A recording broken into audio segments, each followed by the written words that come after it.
Hello, everybody. Welcome to the AVGL Rocket League culmination of the last 7 weeks of Swiss that we've watched. This is the two-day grand final event that we will be putting on for you guys. I'm Junior P-Cube. I'm joined alongside Twiggy, who's going to be my co-caster. Twiggy, how are you doing today, man?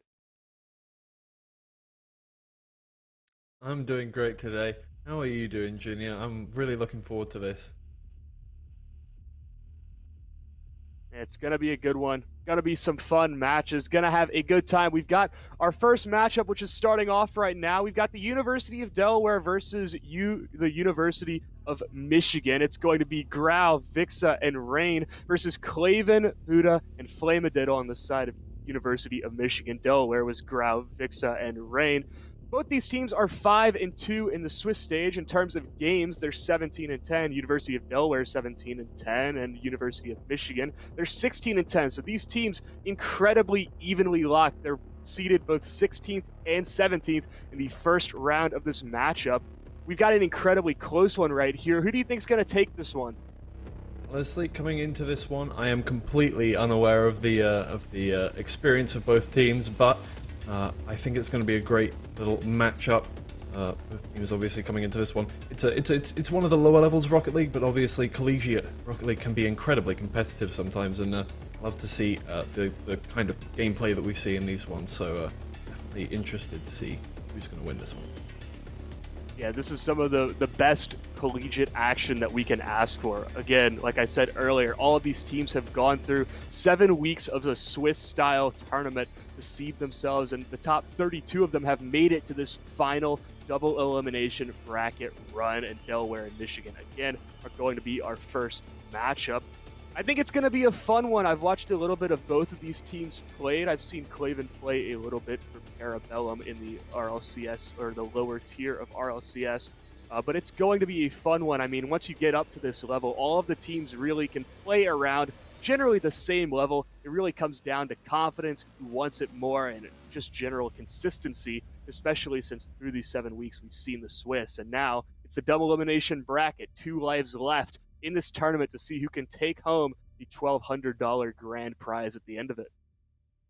Yep, and I think before we jump into the game, we just want to shout out Esports Certified, gaming gear destination exclusively for college, not Rocket League, college and university students. Discover today's premier esports gear from Razer, SteelSeries, HyperX, and more, all at epic savings. Visit today at www.esportscertified.com. Shout out to Esports Certified being the sponsor for this event. They're definitely helping us out in that regard. It looks like we're almost ready to get Delaware and Michigan underway. Do you have any sort of prediction before we hop into the lobby? Who you think is going to win this, or just looking at the statistics, I guess a coin flip of who do you think is going to win? I know you said that you don't really know these teams all that well. Let's see. I have a friend from Michigan, so I'm going to go with University of Michigan from this one. That's completely blind. That's a coin flip. I don't know either team. So I'm just going to go with Michigan because my friend is from there. Maybe he knows the team. So who knows? Maybe he's here today watching. Yeah, hopefully for the friend of Twiggy in Michigan, that Michigan wins. But also Delaware looking to put on a show as well, looking to take down Twiggy's position. I think that if you're going to have a coin flip prediction and predict Michigan, I feel like I have to go for the opposite. I think Delaware is coming out. I mean, they're seated just a little bit higher. They have played a few more games, but in terms of statistics, it's so incredibly close that, quite frankly, we don't know who's going to win this series until it comes down to the wire, until we hop into the best-of-5 series, which it looks like we're getting ready to do in just a few seconds. Yeah, it's going to be an incredibly close game, and obviously in this kind of, as you get into the higher levels of Rocket League, it's all about, these different plays like the bumps, the demos, and the boost stealing that gets really important. At this point, it's not just your mechanical skill, it's your planning and the effort that goes into how you're going to win this game. Looks like we're kicking off right now. Kindle keeping this touch towards the top of the box, just keeping it on this left-hand side, trying to break his team out early as Delaware find themselves on defense to start off this game number 1. Claven to take a shot. Buddha can't get up to it. Grau to clear it. Gets it into the corner. Keeps everything moving well, moving swimmingly. But 20 seconds into this game, Michigan starting off with some early possession down in the Delaware half. Yeah, a very good pressure game there from Michigan, and they keep it up. Flamadiddle's not going to let that go towards his backboard there. They're going to keep it all the way forward. Delaware with a breakaway into the corner as it gets cleared away by Claven again. Now taking up possession, just trying to turn the tide a little bit. Delaware found themselves on defense for a large majority of that first minute of gameplay, but now they're trying to move forward. They're trying to flip the page and move on, and so far we're seeing a lot more possession trending in the favor of Delaware. That is, until Flamadiddle can break them out, keep this down in the blue half. The ball is kind of ping-ponging around a little bit as no one has really taken control of this game, the ball, or the series so far. And well, as we continue to tick down, these opportunities will start to present themselves. Nixa can't put it past Claven. Another early opportunity for Delaware as that one again goes unconverted. Yeah, I think both teams kind of feeling each other out, maybe shaking off the rust and the cold. You know, obviously you need to warm up into a game, so in they go. And yeah, Michigan trying to make another attack happen here, but Delaware's keeping that pressure on them. They're just keeping it forward onto the Michigan backboard. I'm going to pass it off into the middle where it's going to be picked up by Vixer, but it's going to be cleared away by Flamadiddle. Very, very heavy attacking side here from Delaware. Yeah, right now Delaware is trying to move all of their pieces up, but unfortunately none of those pieces are connecting. It just seems like incohesive movements right now until they can find that crucial goal or that crucial passing play that can put them on top, because right now we've crossed 2 minutes of gameplay so far and no one's scored a goal yet. And well, you can't win a game if you don't score a goal, or at least find some avenues of success, but Claven's looking to do that all himself. Air dribble over the top, puts it in the back of the net. University of Michigan open up the scoring. Brilliant play there from Claven, just taking it past one, and Growl kind of left as the last defender, goes up to it to try and contest that one, but gets beaten by it. And as you're the last defender, that's kind of that's the last thing you want to happen. It gets taken over him and straight into the goal, completely uncontested there. Yeah, it's certainly a shot to the confidence of Delaware. I mean, they were moving their men downfield. They were getting opportunities down on their opponent's net. They just weren't able to convert on any of them. Flamadiddle's looking for a second, but he's not able to find that one either. We're crossing halftime right here with University of Michigan having the advantage right now, but so far all of the success has been found in the University of Michigan camp. They're trying a pass play now. Claven down to Flamadiddle, but Boost ran out before the opportunity could manifest itself. But more opportunities. It seems like Delaware just can't get a break right now. The demo will finally buy them some time and gives them some space to work with, but it just seems like Michigan right now are just unrelenting. Yeah, they've opened those floodgates with that first goal, and now they're just pushing on the pressure, keeping everything on Delaware. Delaware feeling that, and Flamadiddle just takes control in the middle. You can see that they're backing off to try and absorb that pressure a little more. They're definitely a little more cautious of their opponents now. Buda looking for another shot, maybe to make this lead a little bit more comfortable, but the opportunity is not found. Vixa finds a booming clear down into the Michigan half. It's going to be a pinch pass by Grau that flies more up than out towards the midfield. Claven can bail them out of pressure for the time being. Flamadiddle will take the ball, just trying to get something going. These demos are opening up so much space, and now the bump onto Grau leaves the net completely open. Don't find the shot off that. Buda was in an awkward spot. Last man back, no man's land, you might say. No opportunities converted just yet, but if the score stands, University of Michigan, I mean, while the lead might not be as strong as they would like, they definitely have the advantage. If the score holds, they will be winning this. I say that as Grau buries it in the top right corner to equalize the scoring. It's got to feel good for University of Delaware. They have been putting on the pressure the whole game and not finding the back of the net in any of those attacks. I think they've had about 3 or 4 shots on target now, and that's the first one that's gone in, so that's going to relieve a lot of pressure from them, and that's going to help them probably carry on that momentum, hopefully. 60 seconds left, and suddenly it's Michigan fighting from a little bit lower down on the hill. I mean, they had the advantage to start off this game, but now it's been taken away from them by University of Delaware. So what are they going to do about it? Well, Flamadiddle's looking to change that. He's got the dribble play, puts it up to Kendall. Shot comes in by Buda. It's off the post, but doesn't find the inside of the uprights. Claven comes in, and it's pandemonium on the goal line as not another goal is found, and we remain here despite the chaos with an equal scoreline. Well, that's got to hurt, but the pressure stays up, and Flamadiddle's going to have to clear that one on the goal line pretty much. Now, the pressure's staying up now from Delaware, but Michigan can try and clear that away, putting it off into the sidewall. Flamadiddle has to defend this one. Claven trying to get out there with no boost. And Grau's going to put it back into the middle towards Kendall, who gets saved by Claven. Michigan going to try and stage this counter-attack now here. 9 seconds left. Expiring time right now in game number 1. Looking like we are headed to overtime. Buddha can't find the touch there, so it looks like Delaware will find one final opportunity. He'll hit the ground. We head into overtime in game number 1, where these teams appear to just be as deadlocked as their seeding suggests. It's so close so far. Only a few attacks from both teams, and only one has gone in from each of them. Grau's going to clear that one away, and it's straight into the Michigan back line there. Claven's going to try and get rid of it, but the 50-50 comes off for Kendall.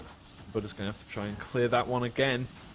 So much going on in this corner here. It's it through, but nothing's going to come of that one. Yeah, this possession remains right now for Delaware, as they haven't let Michigan break out this overtime so far. But finally, Michigan gets a breath of fresh air that seems like it's going the other way. That is until possession can be regained by Michigan, keeping it down here in the blue half, making it awkward and stealing as much boost as possible, trying to draw out as many opportunities for Delaware as possible to prevent the options moving forward. Flamadiddle is going to take a touch downfield, but there's no one home, no one to intercept, or rather to get on the other end of that pass. It feels like right now Michigan are finding their way out of their half, but they're just not connecting on any of the regards that will grant them any sort of success. Now Claven finds himself with a dribble. He's got full boost, but his options are limited due to Kendall. He's trying to flip the script. He's trying create some space, but none of it's happening right now. We find ourselves still with no victor in overtime, a minute 15 in. Yeah, both teams are playing so defensively and trying just to stop these shots from coming through, and that means the pressure is on for both teams as they just try and clear everything. Vix are putting it back into the sidewall, and you see Flamadiddle just going onto that one, and then Buddha clearing that one away. Kendall going to pick it up, and it's just back and forth in the middle of the pitch here.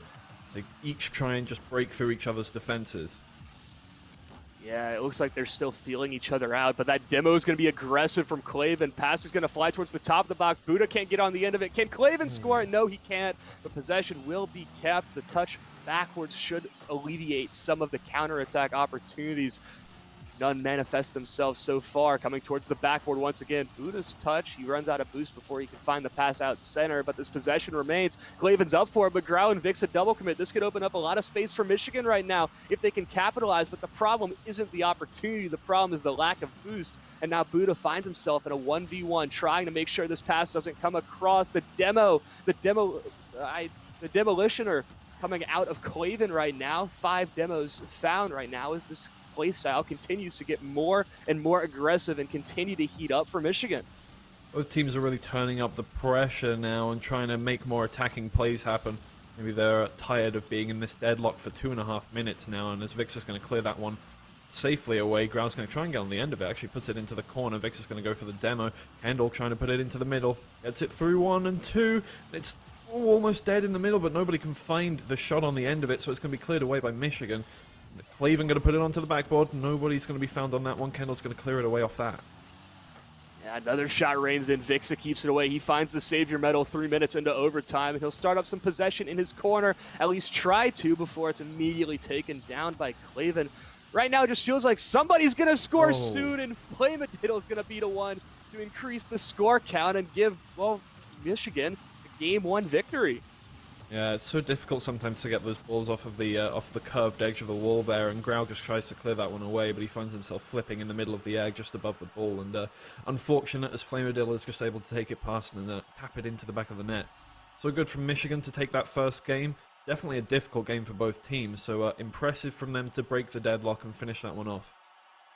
Yeah, at least in terms of game number 1s, it was pretty standard for the first 5 minutes. I mean, both teams were feeling each other out, trying to figure out each other's play styles, but at the end of the day, Michigan comes out with a bit of a lucky opportunity that they convert. It's all about converting those unforced errors, and while the University of Michigan come out on top in game number 1, we'll look to see if they can keep up that pace and that pressure that we saw in those last 15 seconds of overtime. But right now, Michigan have the advantage of the series, and they're 2 away from continuing on in this bracket in the upper side.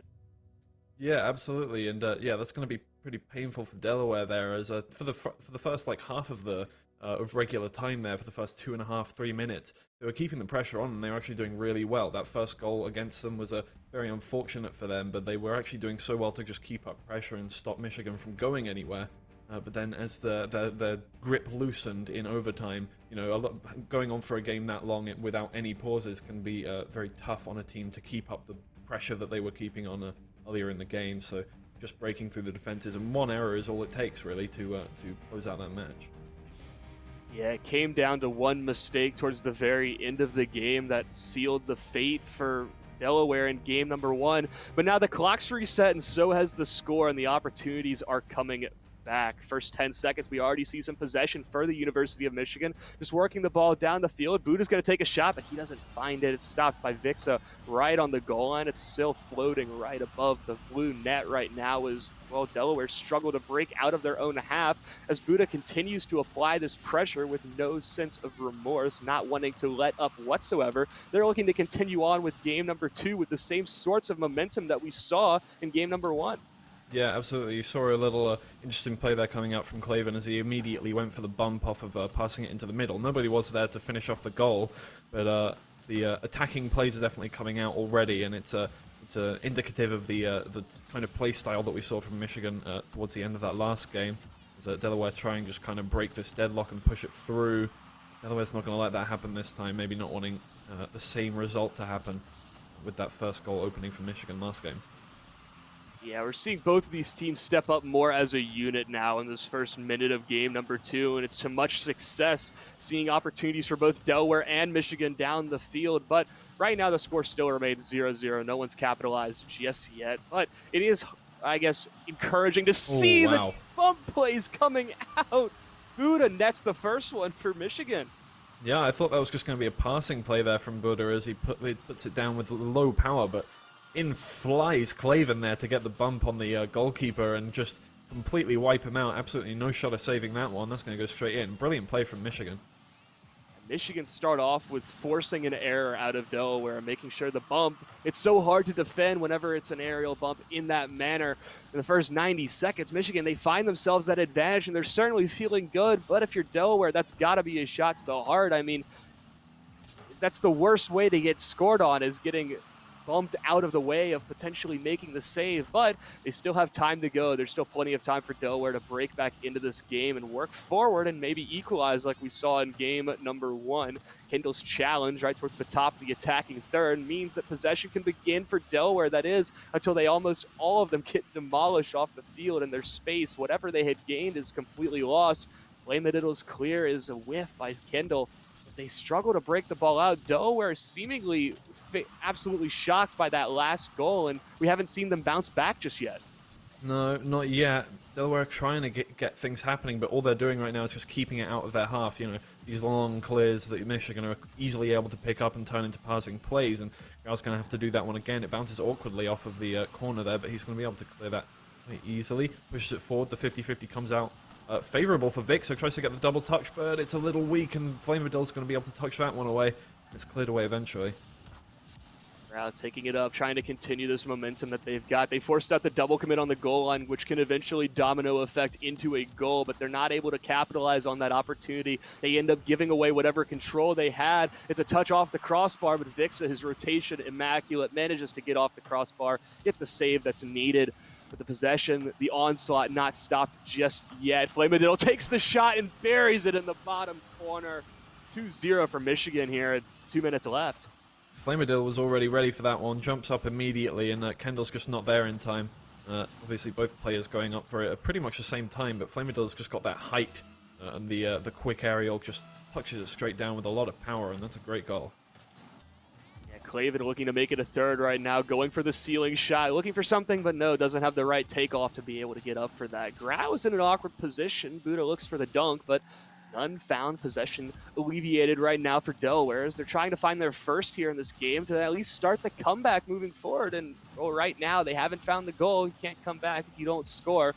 But they're definitely looking a little bit more hopeful. It looks a little bit more confident after that second goal was seemingly a bucket of ice water to the sleeping University of Delaware. Maybe they can bring it back. Maybe they can get something going. Flamadiddle is going to put them back to sleep, though. 3-0 Michigan running away here in game number 2.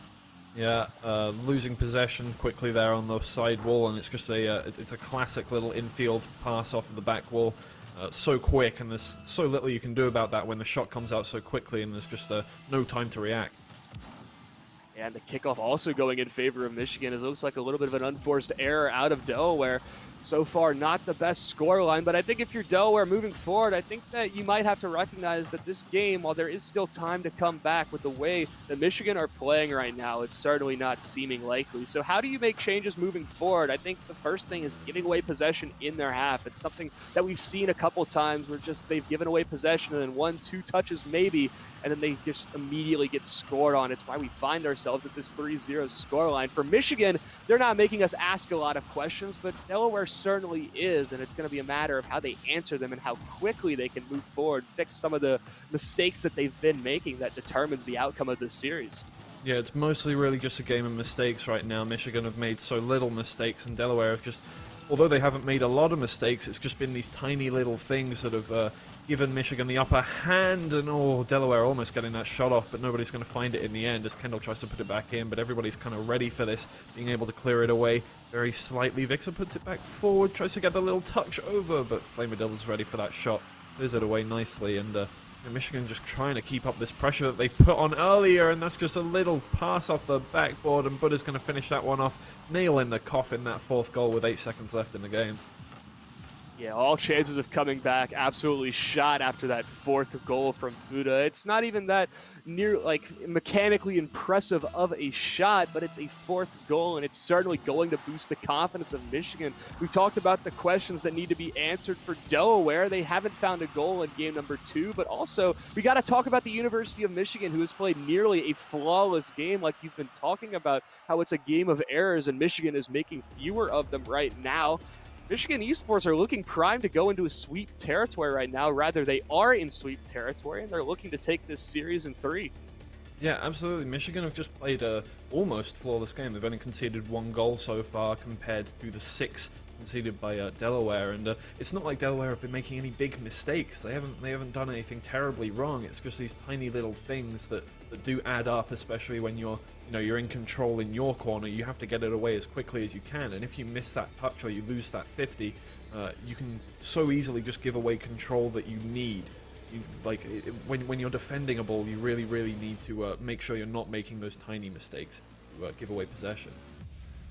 It all comes down at the end of the day to unforced errors, which is just a longer way of saying mistakes. And right now, like you said, Delaware making more mistakes in terms of keeping that control in their back line, making sure that they're not giving away free opportunities willy-nilly.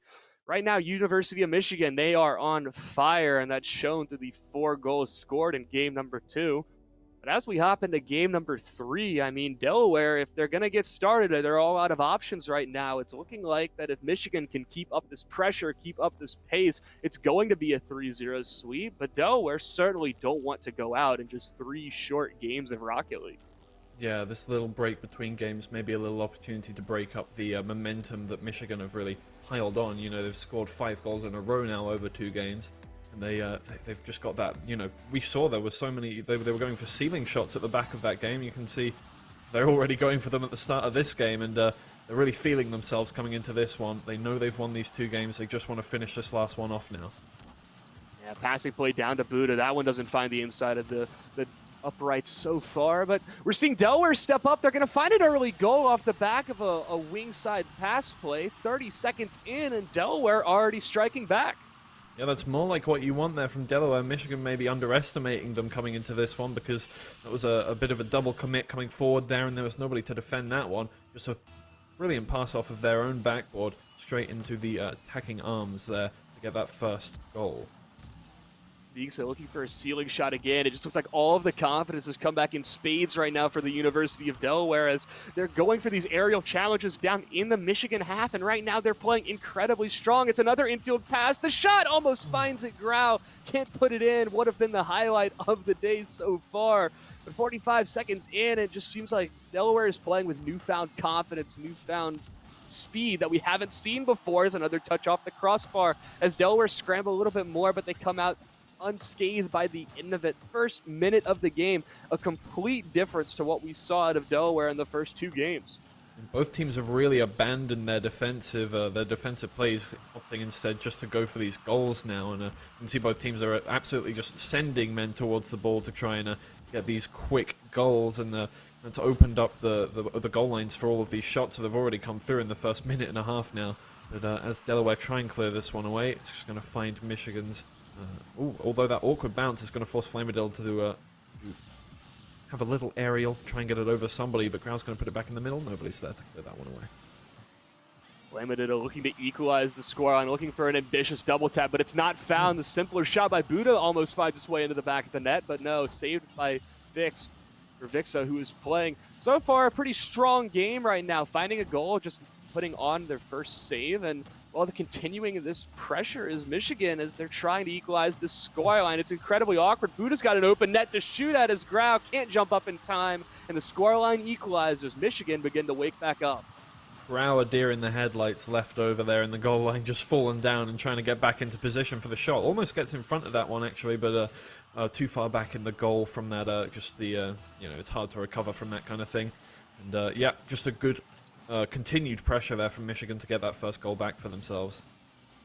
Yeah, the continued pressure just burns out all of the boost of the University of Delaware's side. But right now they find themselves on a little bit of defense for just a little bit of time as well. Kendall, he's able to regain possession and not let Michigan break out of their own half. It's bouncing down, but Buddha's going to touch that one away easily. It's floating back in. Grau hits on the other end of the passing play.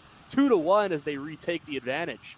Maybe we cursed Michigan by talking about how they weren't making any mistakes there. A little double commit again is just opened up their own goal line, and I'm not sure exactly where Claven was. Probably going for boost, having both of the back boosts stolen away from them. So great play from Delaware to keep that pressure up again, and Michigan making tiny mistakes now, opening up the possibility of Delaware coming back on this one. Yeah, we haven't even crossed halftime yet, but it just seems like Delaware right now are... It's almost like Freaky Friday. They've switched spots right now. Michigan now making the lion's share of the mistakes, and Delaware so far is playing a much more consistent, much stronger game plan right now, and it's really paying off at the end of it. Grau's going to take another shot that's saved away by Buddha. He finds the Savior medal with 2 minutes left to go in this. As Flamadil is looking to change the odds just a little bit. It looks like he's recovering a bit awkwardly as he doesn't find the touch, and Kendall ends up finding possession at the end of it. 2 minutes left to go right now, and we're seeing a completely different game plan and velocity out of Delaware that we haven't seen in the last 2 games or so. Yeah, definitely. You saw that little bump there. They're definitely going for these more aggressive plays, trying to knock off Michigan, trying to just kind of keep them from getting the ball there. But as Michigan tries to clear this ball away, it's going to go into the corner. Grau's going to take it away. Can't get it past Flamadil. Put it back down, and Claven's going to keep up the pressure again. Michigan looking to get this goal back, but Grau's going to take it on. And a 1v1 gets it past one, but it's going to go straight into the corner. Not well controlled. It's going to be cleared away by Flamadil. Yeah, Claven getting that back corner boost as well completely annihilates the offensive pressure that was being created by Delaware. They're allowed to break out, and that's not something you want to do against a team as potent as Michigan, who continue this possession downfield. Flamadil gets stuffed right at midfield. Kendall just doing every 50-50 he possibly can, trying to make them 60-40s. Vixie tries to take the shot, but no, 60 seconds remain, and right now Delaware is looking to put up their first game on the board. Kendall keeps it off the backboard. It's another shot coming in, but at the angle just a little bit too obtuse, flies outside of the uprights, and now 50 seconds left. Here come Michigan looking to equalize right now because they find themselves on a 2-0 series scoreline, and well, their chances of taking the series in a full sweep are on the line, but maybe they just want to sit back a little bit, play into game number 4, and move on. But certainly, with the opportunities that they're getting, they don't want to do that, and Flamadil equalizes with 30 seconds. Yeah, beautiful control up there from Claven. Looking like he's going to go for the second touch, but actually bumps Grau out the way, down into the ground, falling on him, maybe on purpose, maybe not, who knows. Flamadil picks up that ball and just slams it into the back of the net off of the unaware defense. 30 seconds left, and it's looking like we're headed to an overtime like we saw in game number 1. That is, unless Buddha has anything to say about that. His shot will not find the back of the net, but now it's awkward for Delaware as they're kind of scrambling right now with their rotations as they're not able to break out of their own half. Boost is obviously scarce, and right now, well, Michigan, they're looking to take this series in 3, and they're looking to speed up their play in these last 9 seconds or so of game. But Flamadil, no boost to work with, very limited options because of that. Claven's going to have one final pass into the midfield, but Grau and Kendall double commit. Vixa takes a long touch downfield. Surely Buddha just spikes it, but no! It's a 0-second goal, and Delaware takes it at the buzzer. Looking like a sure clear there as he followed the ball there, Buddha, and just goes a little bit over it. Maybe just misjudging the angle of the ball and just kind of floats over it, and it's just going to slowly, almost in slow motion there for Michigan, the ball goes into their own goal. And Delaware's going to take that game off of just a slight defensive mistake that misses the ball by a couple inches there. Yeah, if we're talking just confidence boosting and momentum building, that's the best possible thing that you can see. Vixa takes a long shot just on a whim, and it ends up finding the back of the net. 3-2, Delaware put themselves on the board, and for Michigan, that one's got to sting a little bit. Yeah, Michigan playing a lot less of maybe a little more sloppy, much less a together game there. We're not seeing as many passes coming out from them. They were trying to get those like ceiling shots coming through, a little of them too early on the flip resets, and they just didn't quite get that. And Delaware looking much more together on that one. They just knew what they were doing going into that. They had the pressure on lock, and towards the last 30 seconds of that one, they were just really putting it on, piling on more, and in that last second, that ball just going in over the top was just all they needed in that game. Yeah, we've talked about how even these two teams are, but I mean, across every statistic except for goals, they were just about equal. It's really going to come down to the wire here if Michigan can step up in the same regard as what we saw in games number 1 and 2, because right now, University of Delaware is lighting a lot of matches and trying to set fire to this lead that University of Michigan right now currently possesses. We hop into game number 4 right now with Delaware certainly feeling excited about the ending of that game. But can they control their emotions moving forward? Can they continue to settle into their game plan and play in the same regard as we saw in that last game that we watched between these two teams? The first minute of this game kicking off right now, and Delaware already trying to take it down the field. It's bouncing incredibly awkwardly. Vixa has to save it before it can get too terribly dangerous on the goal line. Possession remains for Michigan right now. They're keeping it down in the blue half right now, and really they're trying to win this game right off the bat. Yeah, Michigan going for some reckless plays by sending everybody forward and just trying to keep pressure on as much as they can. It is working for them. They are keeping it on the backboard of Delaware, but they are sending them forward, and they're going to be losing out on boost to that. So in the end, Delaware are going to be able to clear, and it's going to be back into Michigan's half to try and pick up the pieces and do whatever they can with it. Now the script has flipped for them as they're trying to get rid of this ball here, and Buddha's going to have to put it awkwardly into the corner as Clavin tries to get it away, but it's going to be put into the middle. Some demos coming out. Clavin's going to be left to deal with this one by himself, but the awkward touch there just means that Buddha can get a shot off that almost hits the back of the net.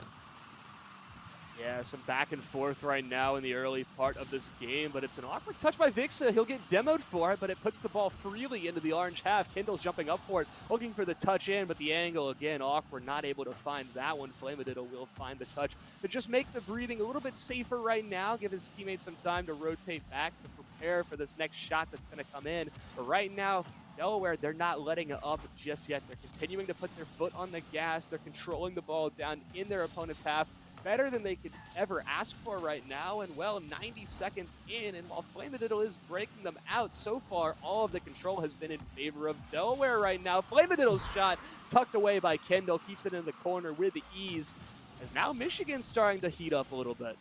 Yeah, Delaware is looking like an impenetrable wall right now, though, as there's always somebody to beat. It seems like the rotations coming through from them are really good.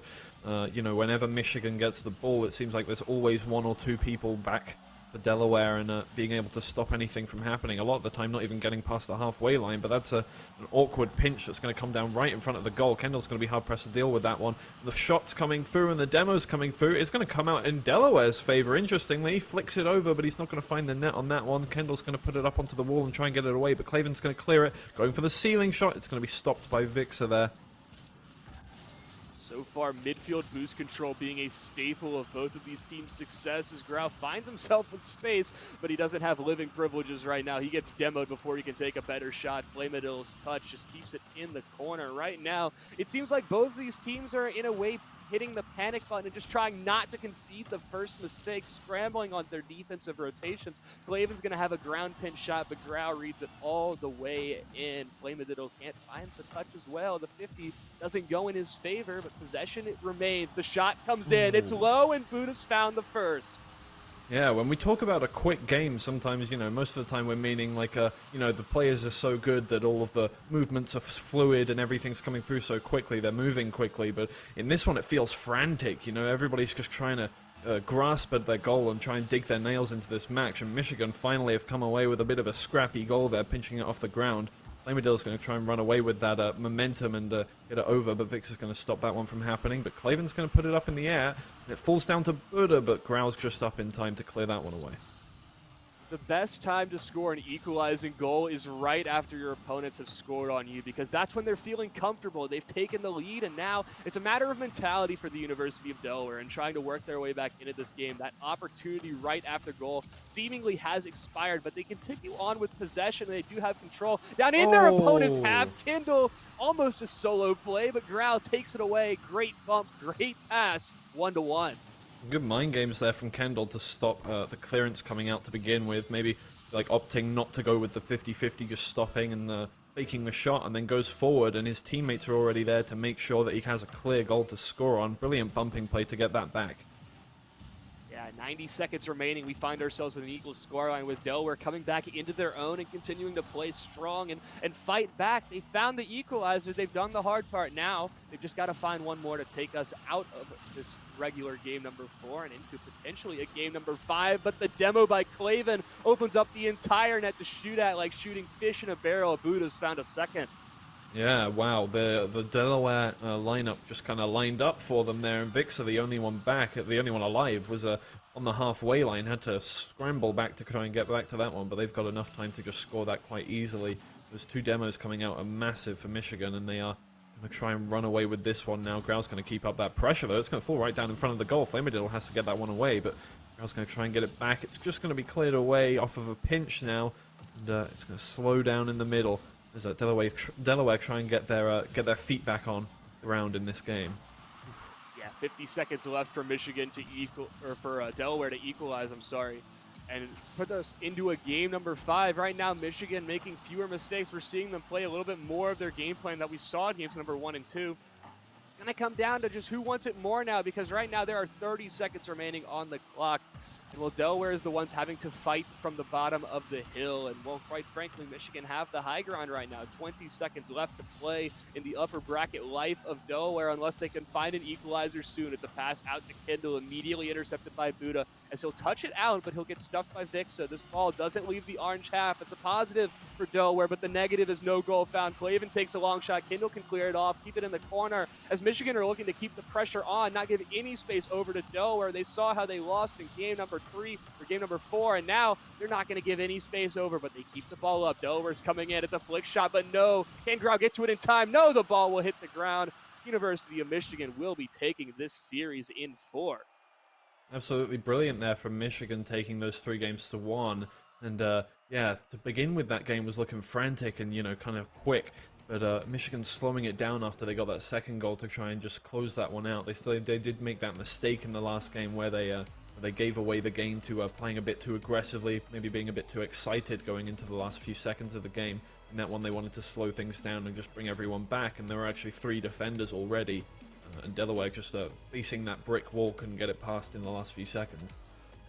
Yeah, the defense for Michigan was an absolute nuisance for Delaware to have to deal with right there. They weren't able to topple Michigan, send us to an entertaining game 5 like I'm sure that we wanted to see. But Michigan do play well. They have the least amount of mistakes. They had the mistake that lost them the game in game number 3, but in game number 4, they tidy those mistakes up. They compartmentalize all of their errors, and they start to push that box away and start to bring back in their game plan that we saw in games number 1 and 2. Yeah, absolutely. Michigan just showed their quality in all of those games in that whole series. Both teams were coming out with great plays, but Michigan, you could see they were going for the much more team plays, a lot of bump plays, a lot of demo plays, and they were going for ceiling shots at some points and trying to get those flare goals, get those clip shots that they wanted. But in the end, it just comes down to how they played with the team plays, the bumps, and the boost stealing as well. We didn't see it too often, but it wasn't very obvious. But a lot of the time, they did have control of the boost there. They were the team on higher boost most of the time, and that's really what it comes down to in the end. It was just a more solid team play from them. Yeah, absolutely. The team play for Michigan comes out in spades, and they prove to be the superior team in this matchup. They will be moving on in the upper bracket, and Delaware will be falling down into the lower bracket. So hopefully we can continue to get some strong games moving on. I'm hearing back in my own ears. I don't know why I'm hearing that. That doesn't really matter. The point is that we've got plenty of games left to go. We've got, I believe, the round of 16 coming up next. You're not going to want to miss it. We're going to cut to a quick break, I believe. Thank you all for watching. We'll see you guys in just a bit.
Ladies and gentlemen, welcome back to the AVGL Collegiate Champions League Grand Finals. I am your commentator, Junior PQ, and I'm joined alongside Twiggy as we're about to broadcast our next round of matches. We've moved past the round of 32, and now we're into the round of 16. We've got Cal Poly versus Richard Stockton coming up next. Twiggy, how you doing, man?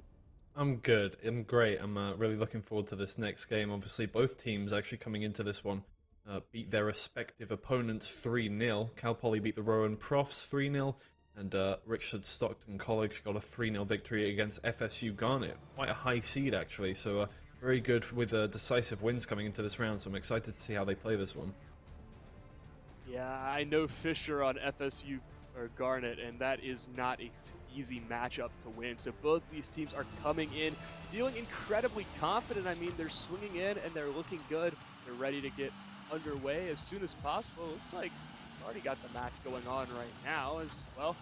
You know, he can take this down in the corner at the pass into the midfield. Shot comes in by Crush, but no, unable to find it so far. Goya stepping up, trying to make sure this ball doesn't fly awry too terribly quickly. 20 seconds into the game, we're already seeing some strong gameplay come out of the Cal Poly side, and as we continue on into this game, hopefully we continue to see the same sort of aggression. Gino strikes first for Richard Stockton. Both teams really flexing their Rocket League muscles coming into this one. Both of them really trying to show exactly what they're made of, and Gino with that double touch is going to really show Cal Poly a side of Richard Stockton that they don't want to see here. That's a great goal within the first 30 seconds. Yeah, it's a huge boost of confidence, too. I mean, you find that first goal, they're looking to find a second one. It's awkward for Crush, but he does find a nice touch out to the corner just to make sure that they don't find a second goal too soon. That is, Richard Stockton don't find a comfortable lead within the first minute, but it's a passing play down the field. Goyo's shot stopped by Gino as the Battle of the G's concludes at least its first bout right there. Gino looking to create some space, rocking the Batmobile, trying to get the better hitbox, but no, Goyo, his shot is tucked away as Callie, and he can step up next, get this ball moving forward, opens up some space, but no one from Cal Poly was ready for that sort of a precision pass that just flies right across the front of the goal line. Yeah, absolutely. Cal Poly really trying to reply, but Dark is just going to tip that one onto the side there.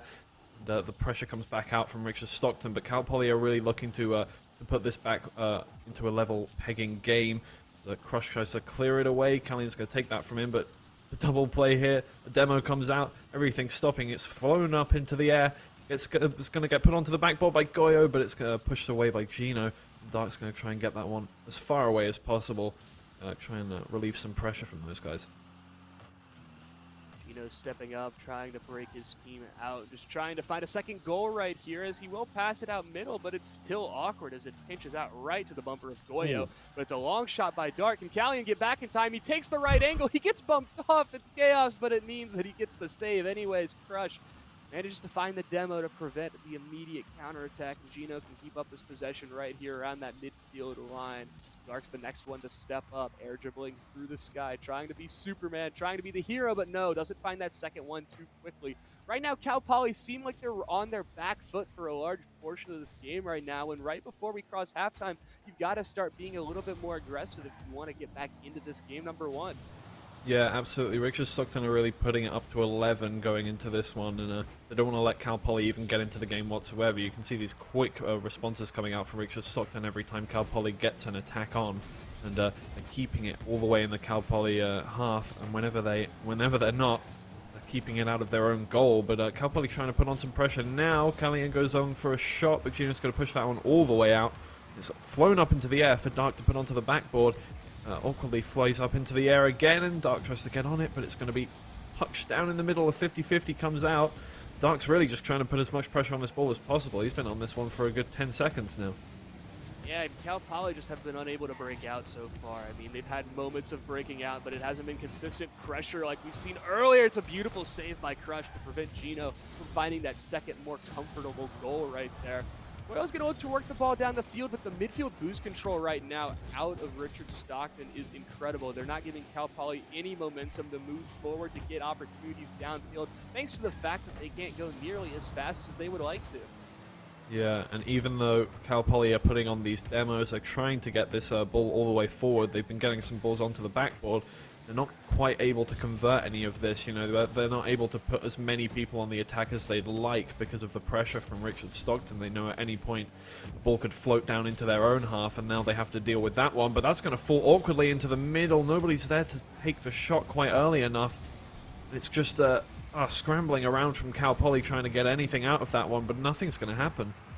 Yeah, 60 seconds left, and that's probably the best opportunity Cal Poly has had all series, but no dark shot. It doesn't find the top corner like he placed it to find. 50 seconds left, and Cal Poly, it feels like that they've squandered their first really good chance right now, and well, Richard Stockton are not letting up on their defensive front at all, continuing to play solidly, continuing to play to the best degree that they can, and right now, Cal Poly struggling to find an answer, a path to move forward into an equal scoreline. Yeah, Cal Poly have really been putting on attacks, but they haven't been able to convert anything. Everybody's there a little too late just to get those passing plays done, and Richard Stockton are doing so well to just keep up pressure and not make mistakes, and that bump play comes out, and Dark's just going to have a completely open goal to tap that one into. Look at this. Collegiate trying to shadow defend this one, and Dark kind of fakes the ball, but instead goes for the bump, and Dark's just going to be able to put that one away cleanly. That's 2-0 now with only 15 seconds left to go. Yeah, it's relatively safe to say right now that Stockton is going to be taking game number 1. We have seen crazier things in Rocket League. The comeback is still an option, but with 10 seconds left, 5 seconds per goal, it seems incredibly unlikely. That's also given the fact that Richard Stockton have played about as good of a game as you could ask for right now. They're playing solid. The teamwork is obviously there. The comms seem to be immaculate right now, and Richard Stockton, I mean, they take the game 1 victory right now, and they've got to be feeling good about this one. Yeah, definitely. It's not like it was just a game where you win and it's like, oh, well, there we go, we won the game. On to the next one. They just didn't make many mistakes at all. I didn't see anything that really could be capitalized on from the side of Cal Poly, and it's just as clean a game as you'd like to see. And yeah, they're going to be feeling good coming off of that one, especially with those 2 goals. There was some good team play coming out, and they were just absorbing pressure and throwing it straight back at Cal Poly that whole time.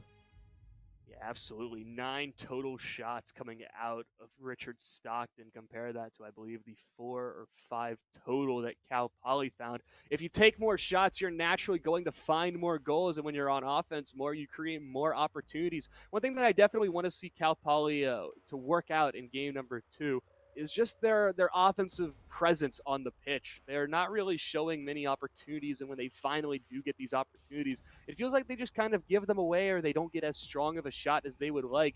As we're about to hop into game number 2 right now, Cal Poly, we really haven't seen much out of their offense right now, and we're going to need to see that moving forward if they even want a shot against a red-hot Richard Stockton right now. Yeah, absolutely. We saw many balls floated into the danger zone right in front of the goal, but nobody really able to convert them. People maybe a little too far back, a little late. Maybe they're scared of that attack from Richard Stockton. As we move into the second game, maybe put some more people on that attacking front, get some more pressure going onto them. So I think you could score some of those goals there. Absolutely. It's going to come down to unforced errors once again. 10 seconds in, we're already seeing some pressure out of Cal Poly, but they don't capitalize on their early opportunities that they had downfield. Crush is going to try to air dribble it out, but immediately be stuffed by Gino. Its ball continues down in the blue half as Cal Poly, this is certainly what you don't want to see. They're finally going to break out. Callian's going to have himself an opportunity, angles his guard to perfection, and finds the first goal for Cal Poly in the series. There it is, and this time it's off the back of a mistake from Richard Stockton there. 2 players are going to get beaten by Cali in there. And yeah, wow, that's uncharacteristic from what we saw in the first game from Richard Stockton, but it's exactly what Cal Poly need to get that first goal. And they've broken through the Titan that they were playing against in the first game. That's got to feel good for them. Maybe open up some more plays. The first goal in the series is always the hardest to score because up until you score a goal, you think that the defense you're playing against is impenetrable. But so far, Cal Poly has proved that to not be the case. They found themselves an early goal, and they found themselves with 1 good shot and 1 good goal. But Dark got to equalize now. They're fighting from the low ground now. He's looking for the double tap, finds the dunk, but the 50 is better out of Crush. 1 minute into this game, possession remains for Richard Stockton as they struggle to break out of their own half. Cal Poly is continuously making these goal line saves and struggle to get any sort of breathing room. But finally, it's another long touch. The rotation split in half like the Red Sea. And Richard Stockton right now, their rotation starting to be a little bit of a problem as well. That was almost a second goal found for Cal Poly. And eventually it dominoes into Goyo finding a second right there. Richard Stockton, something's happened to them. They're playing slower, they're playing these defensive, they're not getting enough people back in time, and it's just creating scrambles around in the box to clear the ball. And that's twice that Cal Poly have been able to capitalize off of a little slow play from Richard Stockton in the back line, which is unfortunate for them, and Gino's going to have to pick up a ball immediately. Cal Poly putting on that pressure, shots coming out. There's already 2 in the first 10 seconds of this passage of play. Yeah, it's another good shot by Dark as they're trying to at least cut the deficit in half. But right now, they haven't found it just yet. We're 90 seconds into this game right now. Goyo's going to pinch this one down to a teammate, but the connection is not there. Dark looking for the dribble, looks for the pass to the bottom corner, doesn't quite find it though. 3:10 left to go on this clock. Plenty of time for Richard Stockton to get back into this and show us what we saw in game number 1. But right now, Cal Poly are proving to be the better team right now in this showdown, at least in this second heading. That's a brilliant clearance, though, from Richard Stockton to get it forward. It's not going to find anybody. The defensive plays from Cal Poly looking a lot more solid coming out, and Larg's just going to try and go for a little air dribble there, but it's going to be cut out. And that quick shot coming in from Cali in there is absolutely going to split through the defense of Richard Stockton, and Cal Poly have found their rhythm, it looks like. Yeah, not only have Cal Poly found their rhythm, but Richard Stockton seemed to have gotten a little bit complacent after game number 1, and that's the perfect equation to finding success. Cal Poly is stepping up in the best possible regard, and Richard Stockton, they got 3 goals scored on them before they could even say, how did we get scored on? They really need to bring this one back soon if they want to get back into this game. It's almost halfway done. And obviously, you can score that many goals in half a game. We just saw it, but it's going to be so difficult, especially off the momentum that Cal Poly have just built up. Shots are coming through now from Richard Stockton, but they're not finding anything yet. A bit weak. Oh, a second one comes through, and that's just a little 50-50 that's gone in Gino's favor, and it's just going to float on into the back of the net. Nobody ready for that one. Yeah, there was already some double commits. The defense was scrambling, and Gino just sorts through all of it and chooses his card of choice, which is finding the first for Richard Stockton. With 2:20 left to go, Cal Poly definitely still have a strong and comfortable advantage, but Richard Stockton are bouncing back and looking to prove to be the same formidable opponent that Cal Poly faced up against in the first game. Now we see some more possession coming out of Cal Poly. It looks like they will break out for the time being, and Richard Stockton will have some breath, some fresh air as they seem newly revitalized after that first goal. They're not able to move that second man into the top of the box, and because of that, they're not finding these same sorts of opportunities that they found in game number 1. The pass there from Large coming through to Gino, maybe a bit high, going to be difficult to shoot off of, but it's going to go back into the middle. Dark tries to shoot it, but nothing's going to find... nothing's to be found for him, so Cal Poly are going to pick back up possession. A little play around the middle of the pitch as Richard Stockton chasing them all over the pitch. What happened there? 2 people bumped into each other from Cal Poly, and it looks like it's just found the back of the net accidentally. Nobody was ready for that one on the Richard Stockton side. And I think Crush just bumping the other player into a better position to score that one. Interesting. Yeah, a bit of a pool shot right there. It ends up working out. I mean, a goal is a goal at the end of the day for Cal Poly. And, well, Richard Stockton, you might just have to chalk that one up as unlucky as Dark's trying to change the narrative once again, trying to barrel this ball down the field. It's a nice shot that's saved away at the last minute by Cali, and Dark can regain possession. Only 10 boosts to his name, though, but he's still finding solid 50-50s off of this and allowing this pressure to persist right now for Richard Stockton. Now, a minute and 15 seconds is not that much time to score 3 goals, but at least we're seeing Richard Stockton bounce back and continue to show why they won that game number 1 as formidably as they did.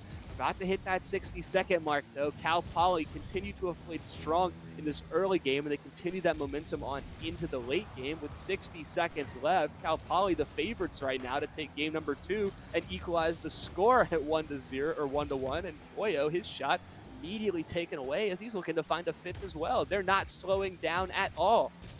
Cal Poly are just looking indestructible in this second game, and every time a shot comes through, somebody's there to stop it. And they've also had that attacking power coming through.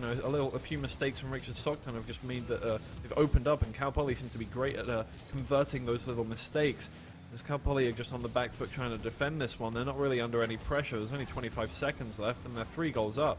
They clear it away, and with Richard Stockton committing everybody to the attack, it looks like they're going to have to take more time to clear this one away, and it's just going to drill down the clock here until Cal Poly are going to take this one away. Only 10 seconds left. They keep trying to push it away, and Richard Stockton trying to get anything on the board they can, but with 1 second left, that's it. It's going to touch the ground soon, but Crush is not giving up yet. Going to go for another goal. Doesn't quite find the touch. And it's going to be slammed into the ground for the Cal Poly victory by 3 goals there. Yeah, I mean, it was just a great bounce back from Cal Poly. They took the cards that they were dealt, and they absolutely succeeded with that. They realized, look, we're down by a game right now early in this series, but that doesn't mean we have to give up just yet.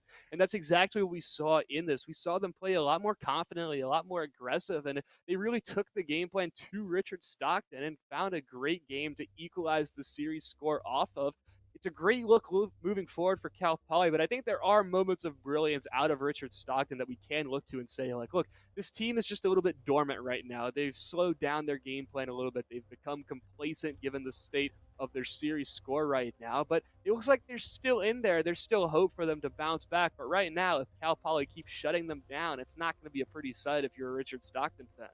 Yeah, I mean, we saw glimpses of the first game, Richard Stockton there, coming into the second game, but obviously Cal Poly were able to keep that up, and it's great mental fortitude from them. Obviously, that's a big part of the game. You know, it's not just about how you play the game; it's about how you think about it. You know, stopping yourself from being on tilt and being able to come back into a game with a fresh mindset. Go, okay, we just need to win this one, and then we're back to a 1-1. We can stay in this one, and now, you know, because momentum is such a big part of the game, and you know, if you lose that first game, it can be really hard on you. But you need to come back and go like, okay, guys, we need to come back into this game. And if we score these goals, we get this game. We'll be completely on level pegging, and now we can really show them what we're made of. If they can keep up that momentum going into the second game, they're already on top. Yeah, Cal Poly have bounced back and made this series effectively a best of 3 from here on out. The person who wins the next 2 out of 3 games will be moving on in the upper bracket. The loser moves down, of course, to the losers bracket. Cal Poly looking strong right now headed into game number 3. We'll see if they can keep that momentum moving forward. But right now, Richard Stockton, lots of questions to ask for them. Where'd they go? Will they come back? That can only be answered through more games of Rocket League that we have left on the cards. Absolutely, yeah. I mean, to begin with, it looked like it was just underestimating Cal Poly. You know, they'd just beaten them in quite a great fashion, but in the end, you really do you can't slow down against a team, especially when you are, you know, these teams are right next to each other in the seeds. They should be at a similar skill level, and you really need to you know, give some respect to your opponents and play a little more defensively. Maybe try and stop them from getting that. Just because they haven't performed as well as they could in the first game, you can't underestimate them because of that.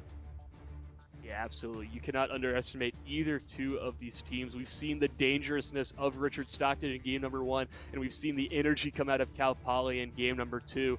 Now, as we move on in the series, each and every game becomes more and more crucial. You can argue that game 1s don't really matter in the grand scheme of a best of 5, that game 2s are just kind of the equalizing of the pressures on either force.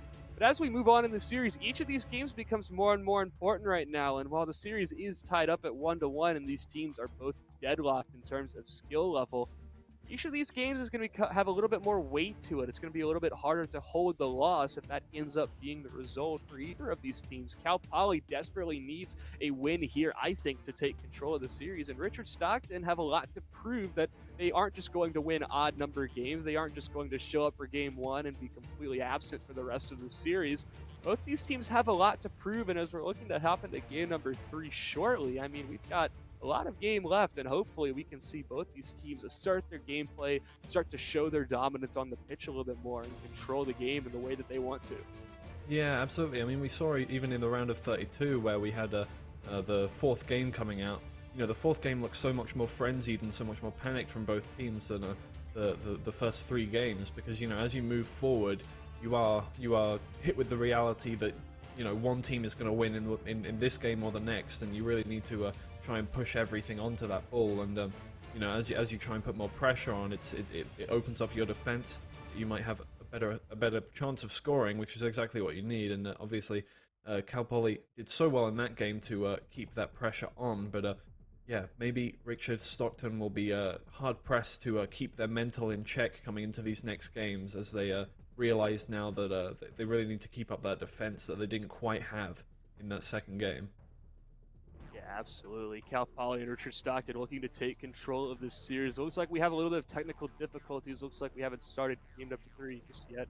Looks like we're working on getting the server all set up for these teams to compete in game number 3. While we wait, I think that I guess the question we can pose is which one of these teams so far has had the better strategy when it succeeded? Because Richard Stockton, the first start of the game or at the start of the series, they looked like they were playing incredibly strong. They looked like the more confident team, but suddenly that confidence was dashed by Cal Poly in game number or 2, I believe. And because of that, we find ourselves at this equal scoreline. I'm just wondering who you think is going to be the one who bounces back first. I mean, for me, Richard Stockton have looked like the more capable team in terms of making attacks happen. You know, it was only small mistakes that won them that game from Cal Poly, but Richard Stockton made some big defensive mistakes to get Cal Poly that lead. I feel like Richard Stockton have the better chance of winning this game, but obviously it's all to play for still with the 1-1 scoreline. Yeah, we alluded to the Hot Wheels version of the match, whether intentionally or accidentally, it doesn't quite matter because 15 seconds into this game, Richard Stockton find themselves at midfield and find themselves with some control moving forward. Goyo to take up the ball on this right-hand side, trying to break it out, but right now, Richard Stockton not giving them much space to work with, but because of that, they leave their net wide open and they put themselves in a state where, well, they have a long shot that can absolutely be the detriment. 30 seconds in, Richard Stockton looking to bounce back from a game number 2 loss. Nice shot comes in by Dark as he finds the first with only 40 seconds played. Yeah, this is really Richard Stockton's style, it seems like, committing men forward and just being able to make quick attacks. It does leave their defense open, but when it works for them, you can see that passing play is absolutely beautiful. There's nothing Cal Poly can do to touch that one, and that's why I think Richard Stockton really have the upper hand coming into these games. They've got the ideas and the creativity they need to make these things happen. It's just that if it doesn't work out for them, that's when the defense becomes open for them. Touched by Callian, touched away by Dark, I believe. It's a long shot downfield. It'll be finished by Gino. Every single member of Richard Stockton touching the ball on this counterattack as they combine to find a second. Yeah, Goyo's just left in the back line there, trying to do anything he can, but, you know, floating up into the ball, you don't know where the next player's coming from. You're just trying to touch it the best you can, and he doesn't have enough boost to quite get it away.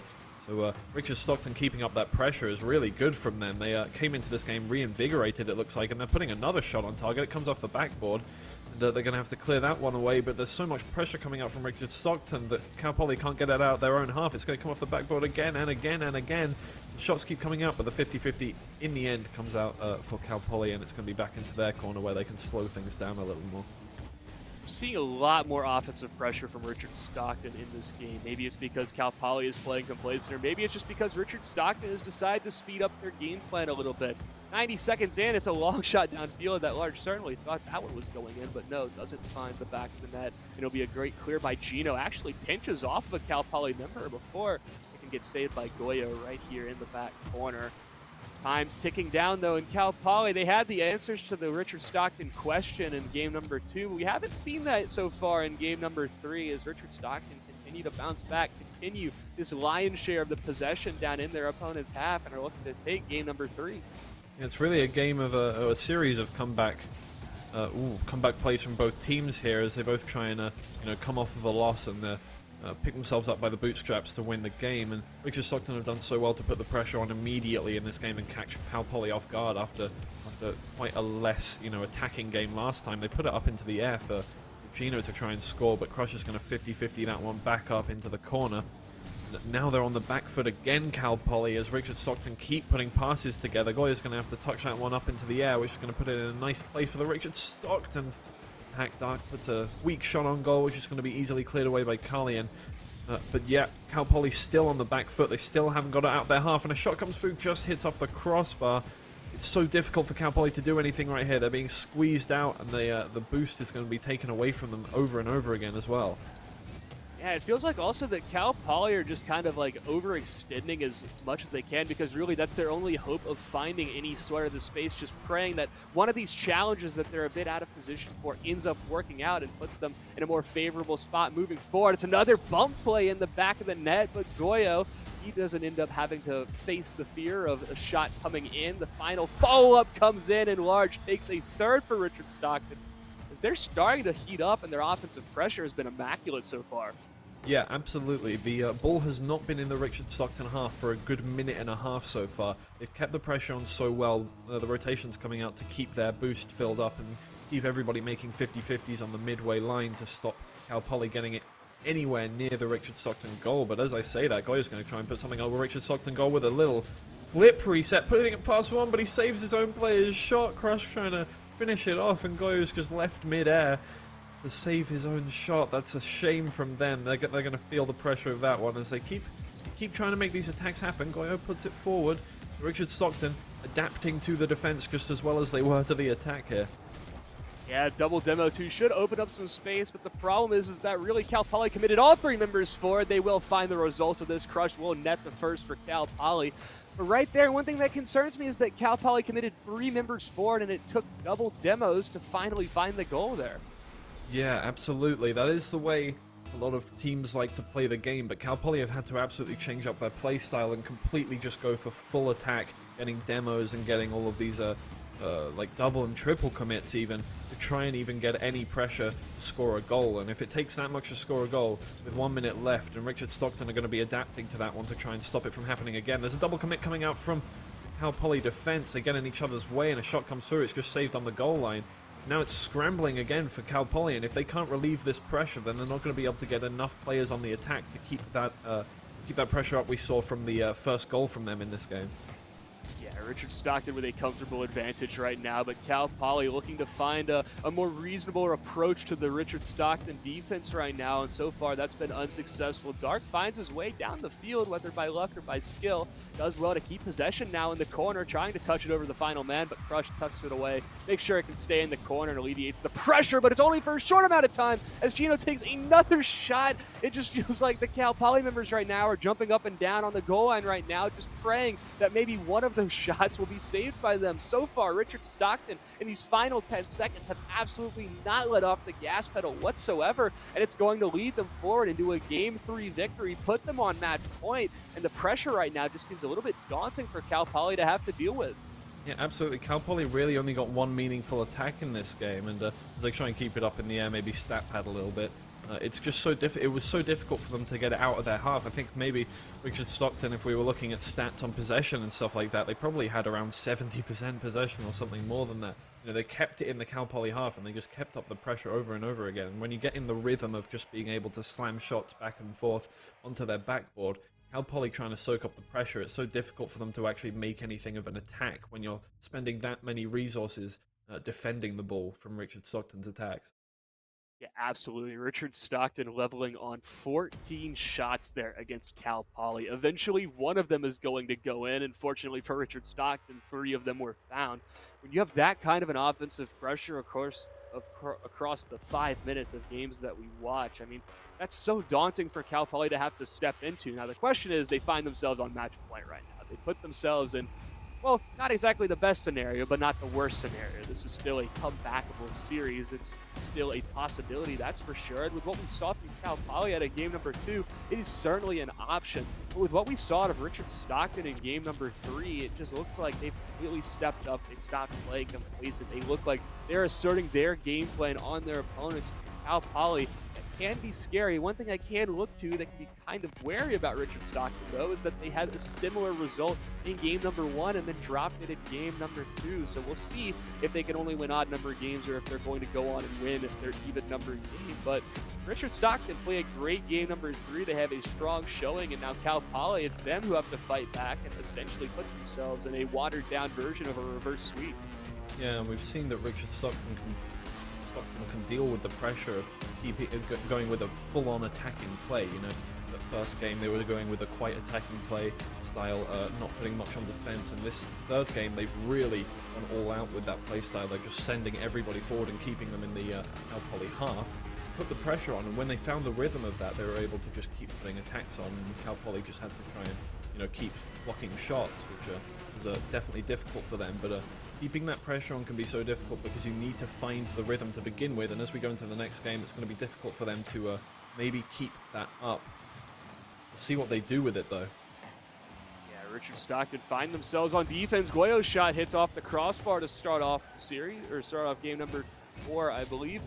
And now is, well, we're seeing Cal Poly come out guns a-blazing. We're watching them start to find some possession down in the Richard Stockton half and start to put their game plan into action right now. And Richard Stockton right now, they do find themselves down in the blue half. They're continuing this possession, and they seem to have stabilized a little bit off of the kickoff.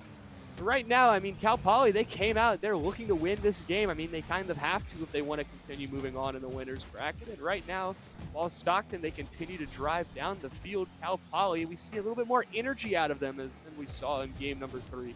Yeah, Cal Poly's definitely dealing with the pressure a little better than they did. Maybe that little break they had a little talk, talking about how they can deal with the pressure a little more. Maybe a bit more rotations coming through. But Richard Stockton are trying to keep up this pressure that we saw in the last game. They're definitely attempting to keep the same strategy. As we can see, they're pushing it all the way down into the Cal Poly half again. But Cal Poly definitely, they feel a little more confident dealing with the Richard Stockton playstyle coming into this one.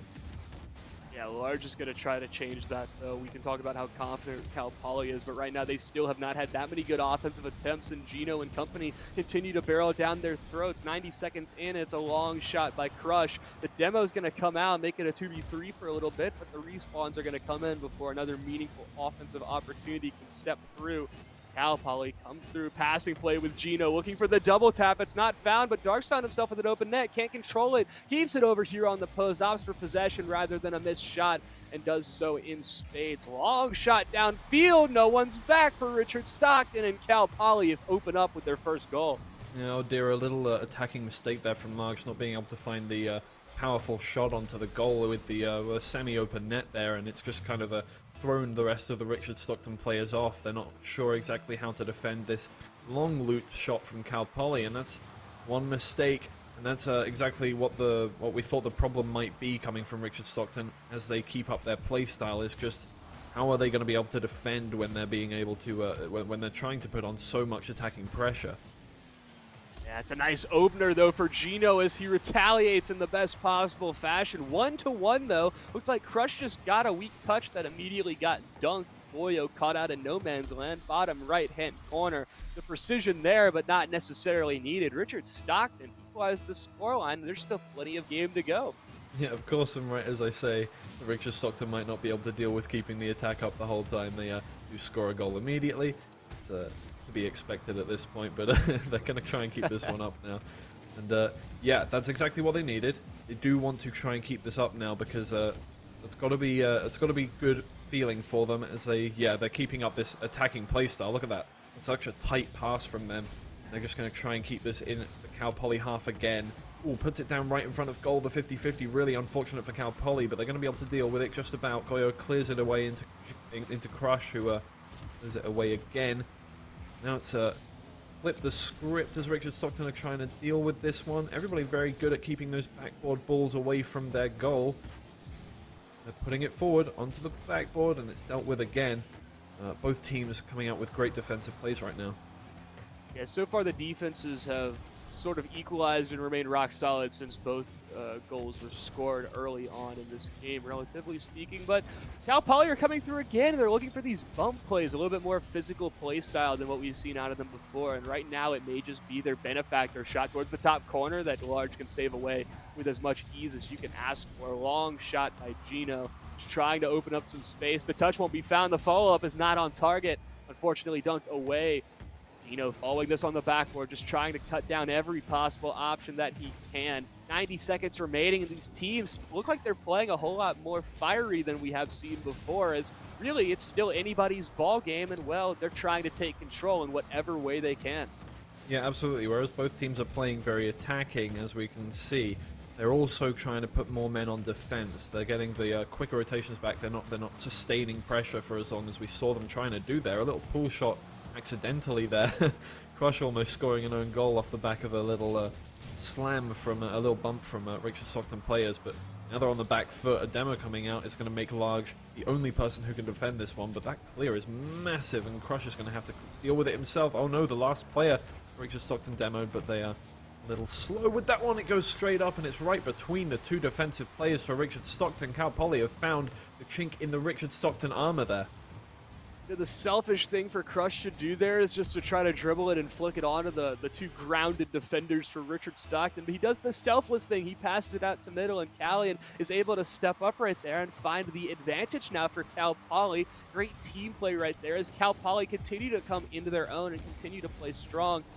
Callian keeping possession down here once again. It just seems like Cal Poly have found a new rhythm right now, and they're absolutely taking it to Richard Stockton, while the scoreline not proving that one bit. The control and the possession right now has so far been in Cal Poly's hands for this latter part of the game. It's a beautiful air dribble that doesn't find its way into the net. Gino, the hero on the goal line, but right now he needs to be a hero down on the offense as well. 15 seconds remain right now as Gino gets a touch down to the blue half. It's bouncing awkwardly for Goyo to get to. He's not going to be able to find a touch. It's a shot on net. Crush reads it perfectly. 5 seconds for Richard Stockton to win game number 4, but no, they won't even be able to equalize right now. The time is going to expire. One final chance for Cal Poly as Richard Stockton failed to get out of their own half. We've seen a 0-second goal once this tournament already. Will we see another one? No. The ball will hit the ground. Cal Poly will take game number 4, and we're headed to game number 5.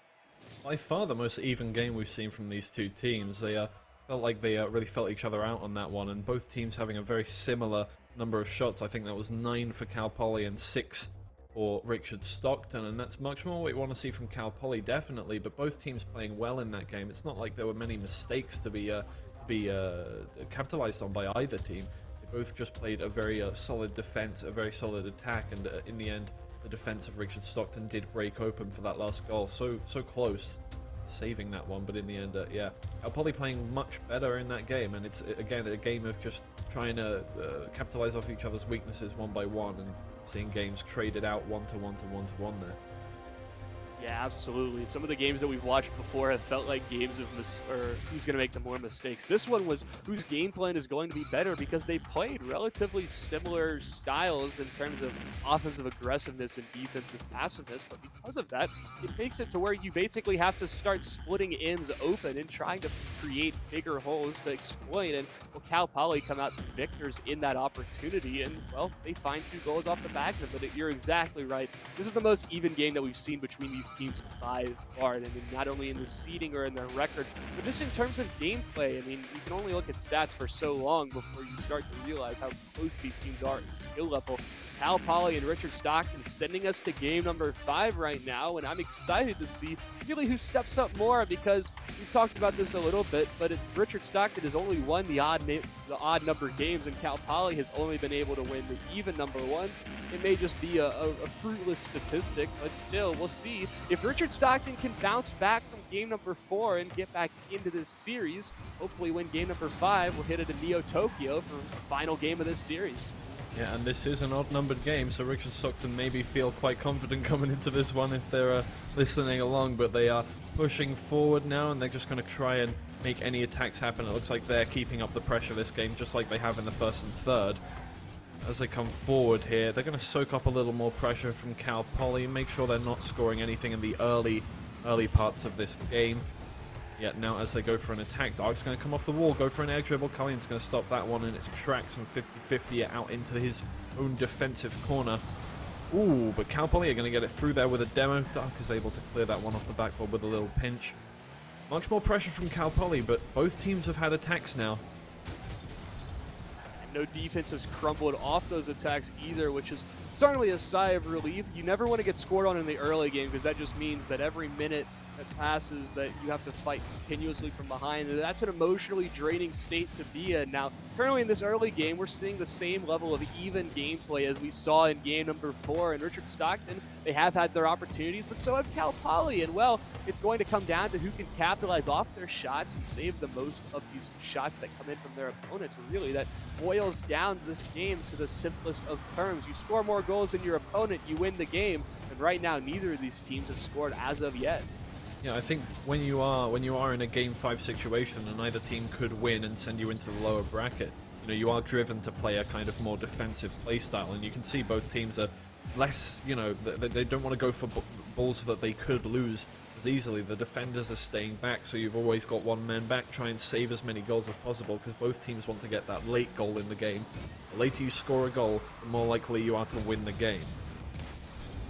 Yeah, and 2 minutes in, and really, it feels like a game number one where these teams are just kind of feeling each other out, not doing anything too aggressive. Callion's going to find the end of this shot, but it's a beautiful save. Keeps it off the post, and the rotation from Gino swoops in. Now Dark finds himself with some space to work with, but Goyo can step up and get the other end of that ball out to midfield. Now, right as I say, it feels like a game number one. These teams go as aggressive as they can. We see two counterattacks for either side. Cal Poly and Richard Stockton looking to take the advantage before we cross halftime, but no goal is found just yet. Goyo with the dribble. Gino swoops in, keeps it down in the corner. Possession is kept in the midfield. Boost control is regained for Richard Stockton right now. But Cal Poly are not letting up. They're not giving any space over to the Richard Stockton side, as will finally be a clear after a bit of a stint of offense out of Cal Poly, but no goal has been found yet. It feels like these teams are both just building up, coiling up, ready to strike at any possible moment. Yeah, absolutely. They seem to just try... Ooh, they seem to be absorbing pressure and trying to go for counterattacks, and that's a great counterattack there from Cal Poly that gets cleared away just on the goal line there. Not going to clear up the last clear in, but he can't get it all the way out. Large is going to have to do that massive cleared shot there. It's going to come off the backboard off a save, but they're going to have to fall back and try and absorb that one. Again, Gino takes it onto the wall, doesn't have any boost to get it any further out, so Large is going to have to come in for him there. It's going to stay in the Richard Stockton half now, as Cal Poly are just lining up, taking their turn to take on the defenders.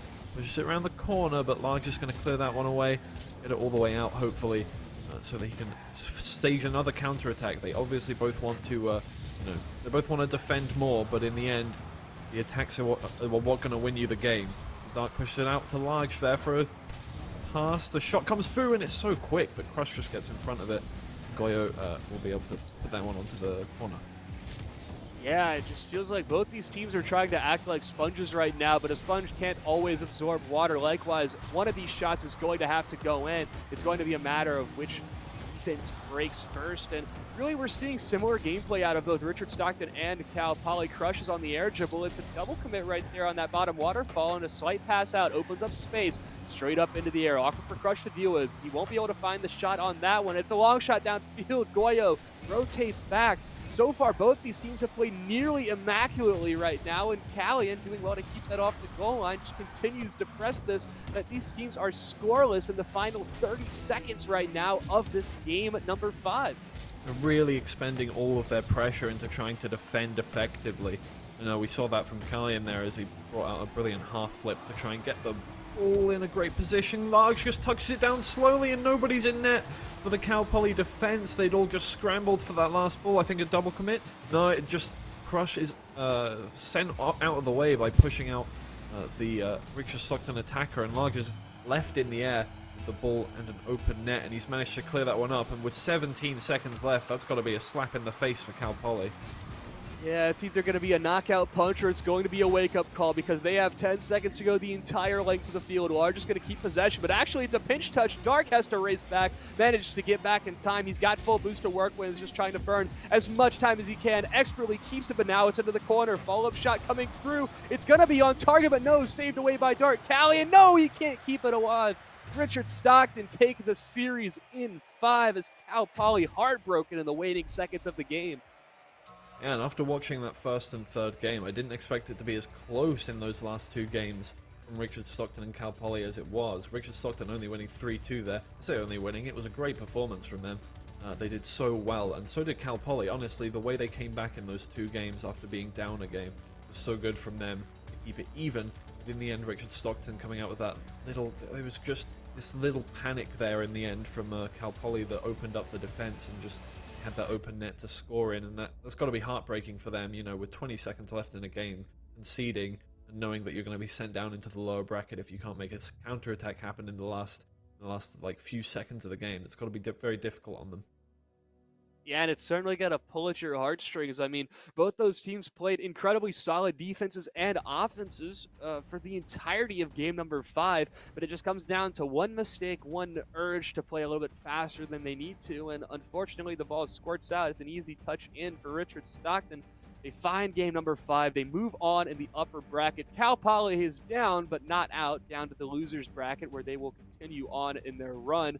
But that's going to do it for this round of 16 matchup for us. We're going to head to a quick break real quick while we set up the next matchup on the cards. We've got more Rocket League coming your way right after this.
In 2020, we interrupted your regularly scheduled programming to bring you $250,000 worth of scholarships through Intel Inspires.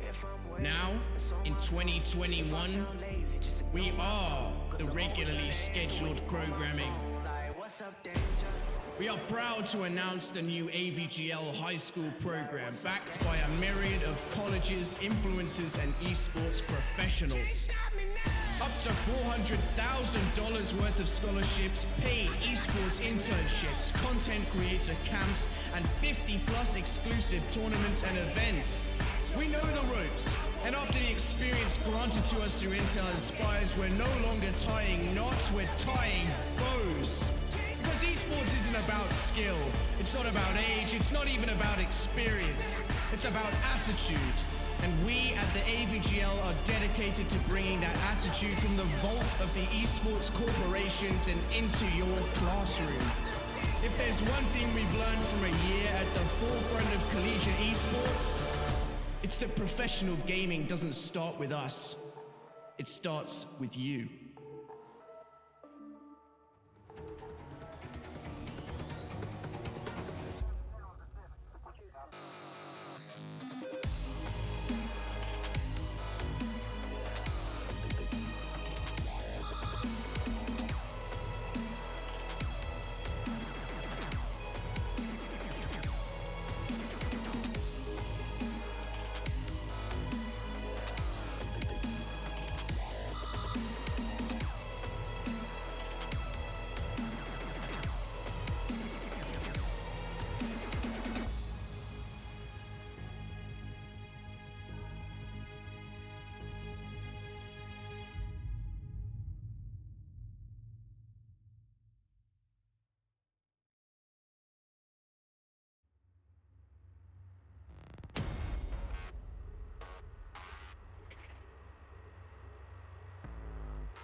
Ladies and gentlemen, welcome back to the AVGL Collegiate Champions League Grand Finals weekend. I'm Junior BQ, and I'm joined alongside Twiggy. We've got Arizona versus Mizzou coming up, and a bit of a powerhouse matchup that we've got. Arizona's got Nudging, Jelgot, and JoJo Cat versus Mizzou, which you've probably seen around the Rocky League scene. It's Crims, Blanks, and Ethanol. Arizona going 6-1, seeding second in the Swiss stage, and Mizzou going 5-2, seeding at 7th. The players are all ready to go, but Twiggy, how are you doing? Are you ready to go?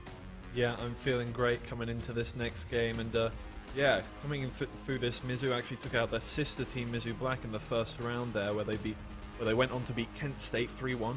They're going to be coming up against, obviously, the Arizona Wildcats, who beat the University of South Carolina in the first round and just barely clinched a 3-2 victory against NKU in the round of 16. So, interesting game coming up. Obviously, both very, very skilled teams, and I'm definitely excited to see how these two play against each other.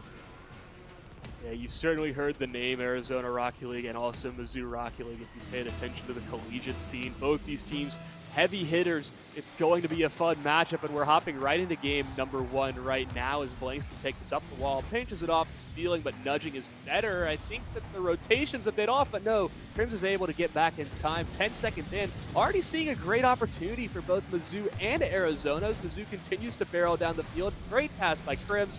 No one's at the top of the box to receive it. Early fireworks to start off this quarterfinals matchup. And we're seeing echoes of the earlier game we just saw with the attacking power coming through from both teams. They both want to get this first early opening goal, and you saw with Crims picking up that quick save there at the start that almost leaving the defense open for both teams. You can see both of them are getting these quick plays where they're bringing the ball forward, and that's brilliant there. Blanks finishing off a pass there from Crims as he takes it up the wall, and I think a bump came through somewhere as Jojo Cats tries to get up. No, it's Jelly tries to get up, but Crims bumps him out the way before anything can happen. A brilliant play from those two. Get that goal. Yeah, Jojo Cats, I mean, what do you do there? You're straight on your goal line, and the person who's going up for it just can't do anything about that. It's a great goal, but it's equalized quickly as he's redeemed for his transgressions right there. 1-1, very quickly on. In the first minute of the game, we're already seeing both these teams succeed offensively. Yeah, it turns out there is something you can do about it. You can score a goal right back at them within 5 seconds, and that's a brilliant way to do it. Yeah, a brilliant little answer to that question. But now it's 1-1 again, and all of the effort that Mizzou put into that first goal has now been taken away immediately by Arizona. They're going to try and get this one back now as they keep the pressure on against this Arizona defense now. Crims just has to opt for the soft touch instead. Just buy some time right now, but right now that time is fleeting as well. Here comes Arizona again off the backboard. It's another shot off the crossbar. It's not going to be finished. All three members committed for Arizona, and they've got to be frustrated. That one didn't go in, but the ceiling shot for nudging almost finds the back of the net. Arizona is on fire with the shooting, but they're not able to convert any of these opportunities at that 90 seconds in, and it's a miracle Arizona's not up by another one. And this game is so quick. Everything's happening so fast. We're already 2 goals within the first minute. Everything's just coming through, and Jojo Cats is just going to find the back of the net off that air dribble. I'm not sure who flew past our screens there in the end. Oh, did touch the ball there, Crims, but just over it. Not able to find the clearance. It just touches down straight back onto Jojo Cats' car. And that's a great goal for them. They're going to feel really good about that one coming into this next round. Yeah, 2-1, and off the back of a great shot by Jojo Cat, just a perfect read, but the game must go on, and Mizzou, while they did find that first one, they now need to bounce back. Arizona has been heating up and is not letting off this pressure at all. They started a little bit slow, but now they're back to top speed once again. 3 minutes left to go there. Arizona definitely wants to find at least one more goal. It's a bit of a miscommunication between Nudging and Jojo Cat, as really they just have to touch this jelly, just has to make sure that his teammates have time to get back. Really, no one's allowed to take any sort of breaks right now as Mizzou look to overwhelm the defense of Arizona. Another shot comes in from Choxic, but it doesn't find it. Nice redirect right there. Gives Crims an opportunity, but the shot is not strong enough to best the defensive Nudging. Arizona begin to break out. Right as we cross halftime, they're looking to find a third, and they've got the opportunities to do so. Mizzou are trying to put on that attacking pressure, definitely. They've thrown a few shots down at the Arizona backboard, but Arizona aren't letting them get away with that one without a response, and they're coming back forward with this. Mizzou just can't get it out of their half now as Arizona keep this pressure up. 2 more people come through. Jelly comes out with a shot in the end, but Choxic is going to be able to get on the end of that one. Blanks takes it past one, but it's going to be blocked there by Jojo Cats, and Nudging is going to take it round the corner, gets past one, doesn't get past the second though. Yep, that 50 is going to go right in the way of Mizzou. Now the game is slowing down a little bit in the middle of the field. Yeah, it is slowing down at the midfield, but they're trying to accelerate in their offensive third right now. 2-1, another dunk attempt by Nudging is really the game plan right now seems to be out of Arizona. Put the ball up high, force Mizzou to challenge early, then be on the other end of the 50 to make it more in your favor. But 90 seconds left for Arizona to hold on to this lead, and likewise Mizzou to bounce back and to get back into this advantage that they found themselves with at the early stages of this game. But right now the opportunities have not been there for Mizzou in this latter half of the game, and Arizona, they continue to play strong on offense, controlling much more of the field than Mizzou is right now, and it's keeping this lead safe and secure right now.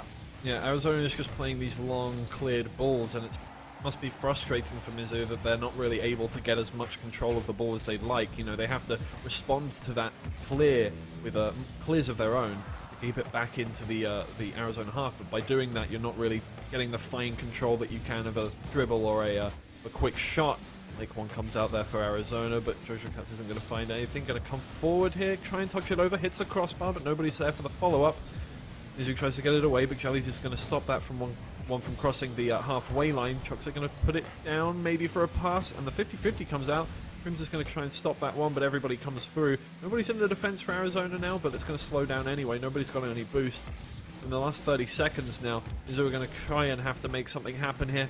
So many 50-50s coming out. Arizona's not letting anything past their defense. Yeah, so far the defense for Arizona has remained rock solid in the last half of this game, but now it's Mizzou taking it to Arizona, trying get every opportunity that they can on the board. Jelly's awkward. He's going to have to backflip. It's a redirect opportunity, but Blanks doesn't make contact. 3 seconds remain on the clock now, and Mizzou has one final opportunity. It is still doable. We still can't see a 0-second, but with that touch from nudging, Arizona take game number 1 in a much more confident fashion in that latter half of the game, and really the late game playing out well for Arizona here. Yeah, absolutely. Arizona got those 2 early goals.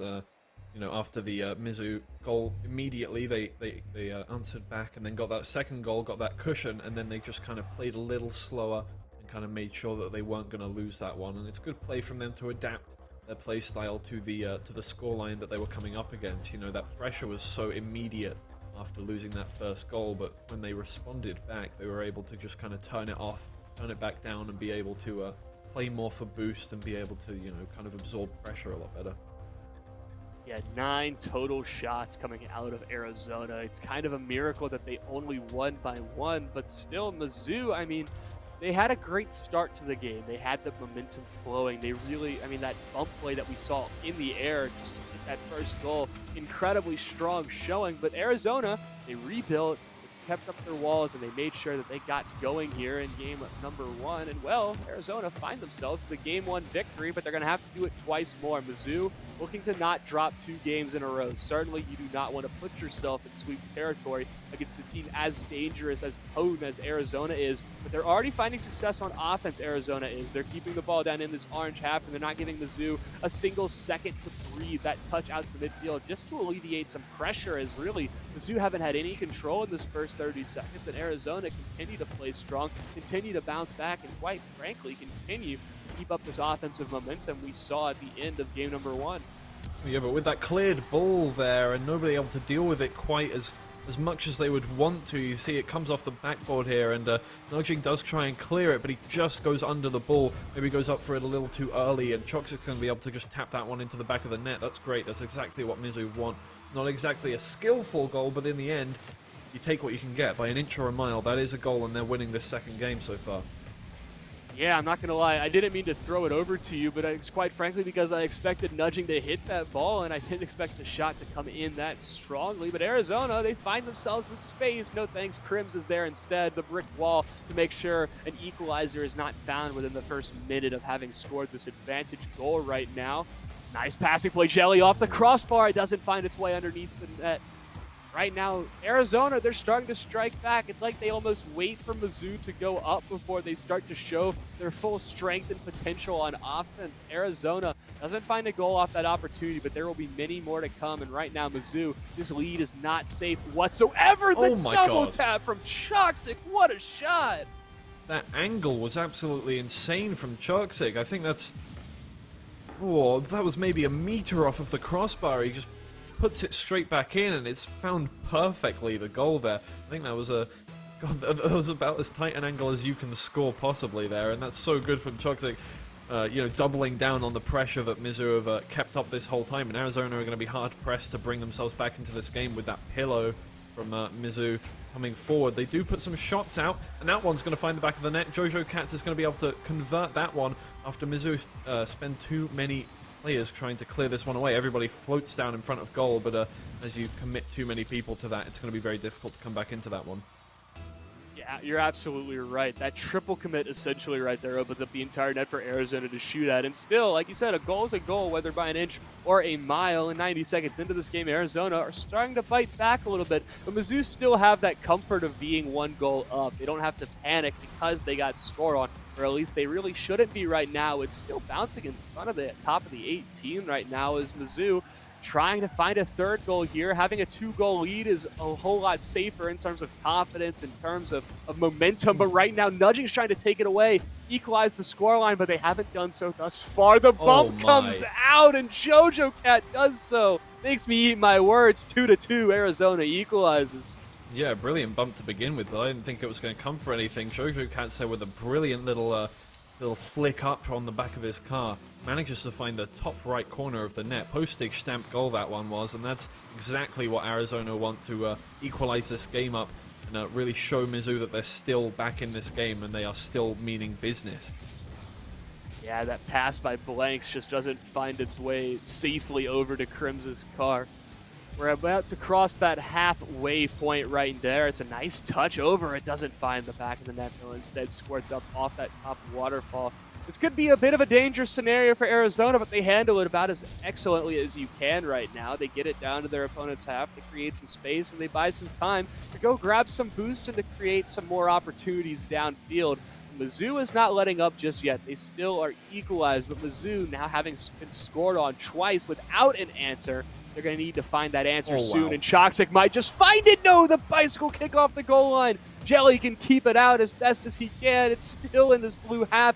Finally, Arizona will break out. I don't know how Mizzou didn't score that. Well, actually, I do. Jelly comes up as a brick wall. Yeah, absolutely. It was a brilliant shot from downtown almost. He just flew in all the way through, and a little flick over, gets through the whole defense, and a shot's going to come through, and nobody is in goal, obviously. Getting past two players in defense, and I think somebody else on the other side of the pitch just wasn't able to get back in time with the amount of boost they had. Blanks is just going to be able to tap that one away. Very well played to get it past the Arizona defense and set it up for the backboard goal. Yeah, if you beat one on the dribble, you've done your job, and if you beat two, you've done your job and more. And right now, Mizzou have exceeded in that regard so far as they find this advantage goal. But Arizona needs to bounce back. I mean, 90 seconds is still plenty of time to find one goal. The mind games coming out of Jojo Cat is maybe going to help out, but no, Jelly's shot stopped by Choxic. Just try to get this equalizing goal right now. They certainly don't want to rush the issue because they do have a little bit of breathing room and a little bit of comfort knowing that there is still plenty of time. But with each second that passes down, Mizzou start to get more and more confident they are going to take game number 2 off of Arizona. We can't call a victor just yet. Arizona need a goal quick. Yeah, Mizzou seem to be feeling a lot more comfortable than they were in this first game because you can see that their play is coming out a little more. Oh, why did I say that? Why did I say that? Jelly comes through from the midfield and just slams it past two of the Mizzou defenders. Maybe I should stop talking about how people are feeling comfortable because Blanks is just not able to get up to that one in time. 126 kilometers an hour. It's just going to find the back of the net quite easily there.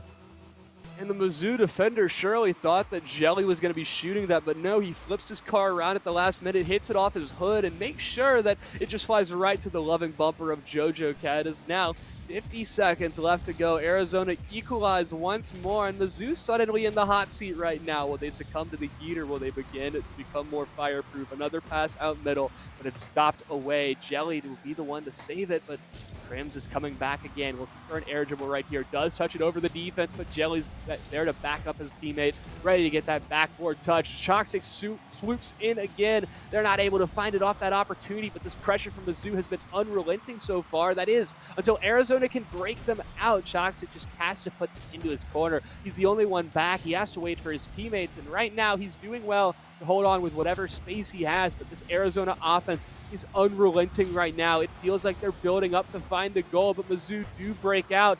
Long shot's going to come downfield. It's not going to find somebody who can actually take a shot with it. Crims will keep it out, prevent the 0-second goal. Jelly looks to keep it up, though. He's going to be able to keep it up on the sidewall. It's awkward. It's bouncing off the ceiling. It's a nice touchdown. Can he get to it in time? Yes, he can! We see another 0-second goal as Arizona go all the way around. The passing play is immaculate. Arizona take game number 2.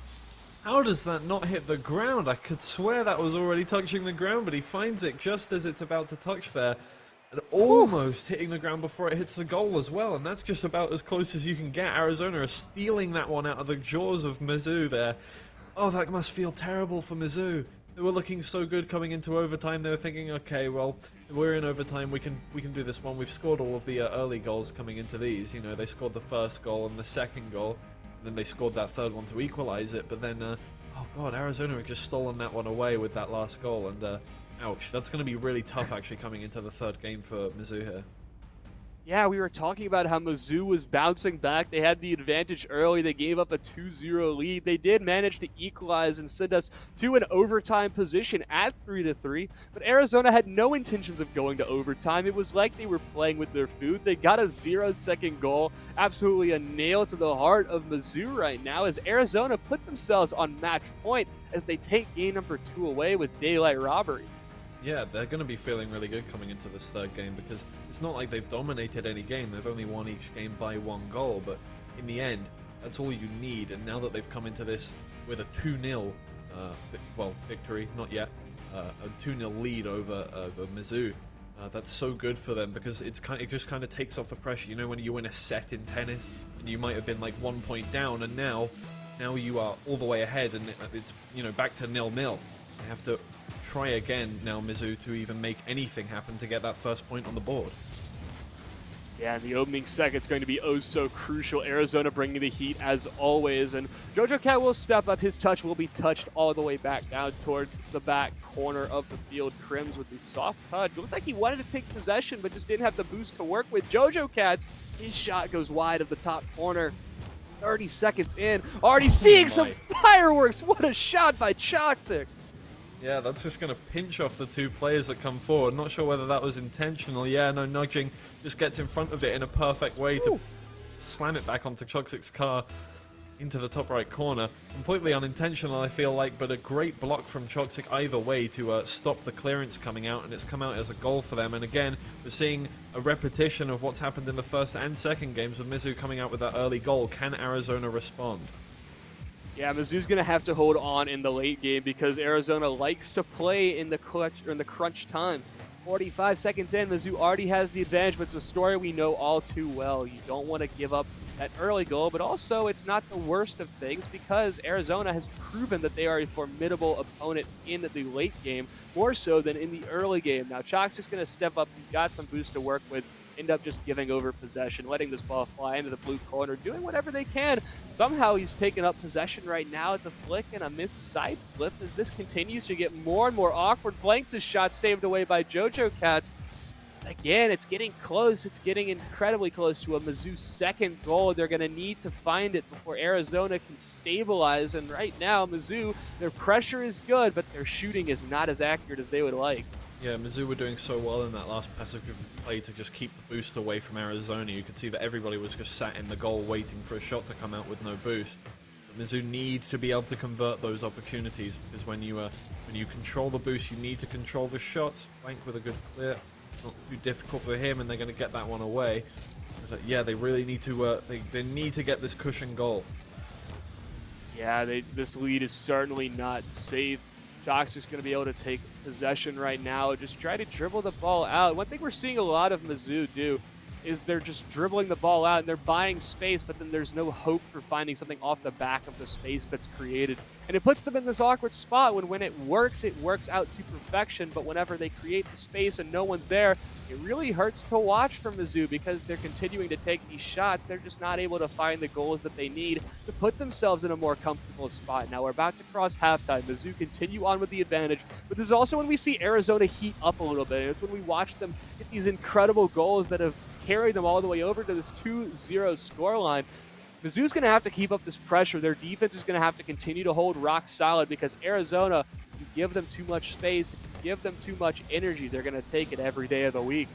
Yeah, Mizzou have been looking defensively solid so far, but Jelly's just going to tap that one off of the backboard, finish it off of the, I think, a demo of Crims there because he overcommitted a little too far there, and nobody was back for that one. Choxic almost getting in the way, but Jelly takes it onto the backboard before he scores it, and that's going to completely throw off Choxic's attempt at saving that one. And Arizona are back in it. I couldn't help but feel worried for Mizzou after they scored that first goal, but Arizona were going to come back into it because they've done it time and time again now. They've done it again, and that's it's just history's repeating itself now for Mizzou. Yeah, Crims looking to take this advantage once again. He's going to put it off the backboard, but he's got no boost to follow up. Blanks can step in. Crims steals it away as he comes off the top of the goal. 2-1. Mizzou step up, and they get the advantage late in the game number 3. Almost saving that one. Crims coming off of the back there, but manages to matrix dodge his car in the correct direction to let the ball go in. That's great from Mizzou. That's great because we haven't really seen that. Ooh, what has happened there? We haven't really seen that happen so far. That's just going to go be easily in. I'm not sure what happened off the kickoff there, but it's just fallen straight for Arizona, and Blanks has kind of just missed the ball, maybe faked out by Jojo Cat's approach. Oh dear, why do I say things that are positive towards a team that has just got a comfort goal? It's back to a 2-2. Yeah, it's just part of the caster curse. The longer we cast, the more and more we're going to indirectly influence the outcome of the game. Mizzou has found themselves equalized at the scoreline once again, and you can only feel like Arizona can equalize so many times before Mizzou finally crumbles and is not able to maintain that pressure. But so far, 90 seconds left. Mizzou is holding on, but they don't look as speedy as they did earlier on in the game. Blanks is going to take up possession down into the corner. It's a nice passing play. It looks like Choxic backflipped right there at the top of the box. A prime pass, but not the prime setup, unfortunately. Closing in on that 60-second mark, looking like we're headed to overtime, but if last game is anything to show, it means that we are definitely not safe from determining a victor by the end of this game. 60 seconds or less left. Gonna have to keep up this pressure. Right now, no one really taking control of their opponent's attacking third, and, oh, no goals have been found because of it. Yeah, Mizzou are trying to get things happening, but the defense from Arizona is so solid, they're cutting out anything before a pass can even be made. Looks just going to make a little interception in the middle there, but demos are coming out. Hojo Katz gets the dribble. Ooh, the 50-50 comes out favorably, but an accidental backflip is going to cut out that attack. And now it's all up to Mizzou to get this one away. Jelly's going to get it past 1 and 2, but the little pull shot to clear that one away is going to stop that. Yeah, both teams are really just vying for control of the game here. Crim's going to take it off into the corner and push it forward into the box, but Nudging's going to be able to clear that one away as well. Everybody just keeping up their defense now. Yeah, Mizzou is showing up, and they're going to have probably the final opportunity downfield. Crims is going to take a shot, but he doesn't find contact. It's again off the corner. Mizzou looking to do their best impression. Nudging saves it on the goal line. It's still alive, but no, it's going to hit the ground eventually. Overtime between Arizona and Mizzou in game number 3. If Arizona scores the next goal, they move on in the quarterfinals upper bracket. If Mizzou is the one to lose, then they will drop to the losers bracket. Early start for Arizona right now as they're keeping it down in their opponent's corner. It's off the crossbar. Beautiful save by Choxic to keep that one out, but the follow-up is too strong. Nudging with the precision and power. 3-2, Arizona win. Wow. You really can't help but feel bad for Mizzou with that one. It's a kind of, it's a 2 health bar situation, isn't it? You've just got the boss down to half health. Every round they came into that one, they scored the first goal, but as you just get the boss down to half health, they come back reinvigorated. A second form of Arizona comes out and they are able to just get those goals back, and every time they've just got more than Mizzou and won the game, and it's just so disheartening if you're able to get that first goal and open up scoring, and then just suddenly Arizona is impenetrable and you're left in the dirt. Yeah, absolutely, you do not want to be left in that kind of a heartbreaking state, because Arizona and Mizzou, each and every one of these games was close and it came down to the wire. So far down to the wire where Arizona scored a 0-second goal to put themselves on match point. When it comes down to the wire over and over and over again, your team is just not able to push it across that finish line. It's incredibly disheartening, but they can't put their heads down. They cannot falter and say, like, that's it, we can't play, because they're still alive in the lower bracket. Mizzou will be moving on to the losers, and Arizona to continue on the winners. The momentum has to continue on for both these teams, but Mizzou, it's hard to see how they'll bounce back after such a heartbreaking finish to that series. Yeah, but you know what's not so hard to see is the quality of the products at esportscertified.com. That was brilliant. It's a new gaming gear destination exclusively for college and university students, specializing in a wide assortment of PC gaming gear, headsets, mice, keyboards, and more. Shop today's top brands including Razer, HyperX, and Rig, all at epic savings. Visit today at www.esportscertified.com. Yes, shout out to Esports Certified for being the sponsors of this event, and also shout out to Twiggy for the greatest segue in human history. But we're going to go take a break before the next round of games. We've got more matches coming up your way. You're not going to want to miss it. See you guys in a bit.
In 2020, we interrupted your regularly scheduled programming to bring you $250,000 worth of scholarships through Intel Inspires. Now, in 2021, we are the regularly scheduled programming. We are proud to announce the new AVGL high school program, backed by a myriad of colleges, influencers, and esports professionals. Up to $400,000 worth of scholarships, paid esports internships, content creator camps, and 50+ exclusive tournaments and events. We know the ropes, and after the experience granted to us through Intel Inspires, we're no longer tying knots, we're tying bows. Because esports isn't about skill, it's not about age, it's not even about experience, it's about attitude. And we at the AVGL are dedicated to bringing that attitude from the vault of the esports corporations and into your classroom. If there's one thing we've learned from a year at the forefront of collegiate esports, it's that professional gaming doesn't start with us. It starts with you.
Good afternoon, ladies and gentlemen. Welcome to the AVGL Collegiate Champions League Finals weekend. I'm joined alongside Twiggy as now we have two more matches to show on stream, and we're starting off with the first semifinal. It's going to be Arizona versus UCF. Twiggy, how you doing, man? I'm doing great. I'm really looking forward to this next game. We've seen a good few games coming through up into the semifinals of the upper bracket here, and yeah, Arizona we just saw coming off a 3-0 victory to Mizzou. They're going to be up against the UCF Knights, who also just came off of a 3-0 victory, this time to Florida Poly. And obviously Arizona here are the highest seed. We just watched them, and they were second in a Swiss format, whereas UCF finished 11th. So looking like the favourites coming into this one, but I'm excited to see how they both do. You know, in a perfect double elimination bracket, you don't expect a team seeded as low as UCF to make it this far, but they have defied all odds, and they've made it all the way into the winners' semifinals, and they're facing off against an incredibly formidable opponent, Wasi, Rooney, and Bambi on the UCF side, and then we're going against the Arizona team we just saw in nudging Jelly and JoJo Cats. It's going to be a tough one, but if UCF has made it this far, why not keep taking steps towards the grand finals? Regardless, it's going to be a fun matchup. It's going to be a lot of intense racking. Once you get this deep in the bracket, only the best can survive, and it's cutthroat until the very end. Arizona and UCF looking to put on some fireworks here in the first game of the series as soon as we get started. How are you feeling about this one? Do you have any predictions moving forward? Yeah, I mean, obviously Arizona are looking like the better team coming to this one just based off of the Swiss format results, but we saw they didn't have the easiest win coming up against Mizzou. It was 3-0, but Mizzou took the first goal in every game, and they did look like they were coming back for a victory in most games. However, Arizona were able to clinch out each game, and so they are looking like the favorites, but they are not indestructible. They can be beaten. Yeah, absolutely. Any game can be won or lost. It's kind of the beauty of this game in general. But UCF, they're looking to take it to Arizona right now. An early opportunity by Snipes. That's saved by Jelly. Early shots, not able to find the back of them. And here comes nudging with the mind game, trying to essentially just nudge the ball past the defense and force the issue and make UCF panic a little bit.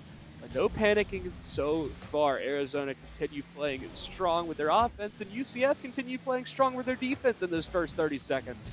Yeah, both teams doing well to kind of try and absorb pressure and keep attacks on. And obviously Arizona looking there for the first goal, but UCF Knights also trying to get their scoring opening. But it's staying mostly in the middle now.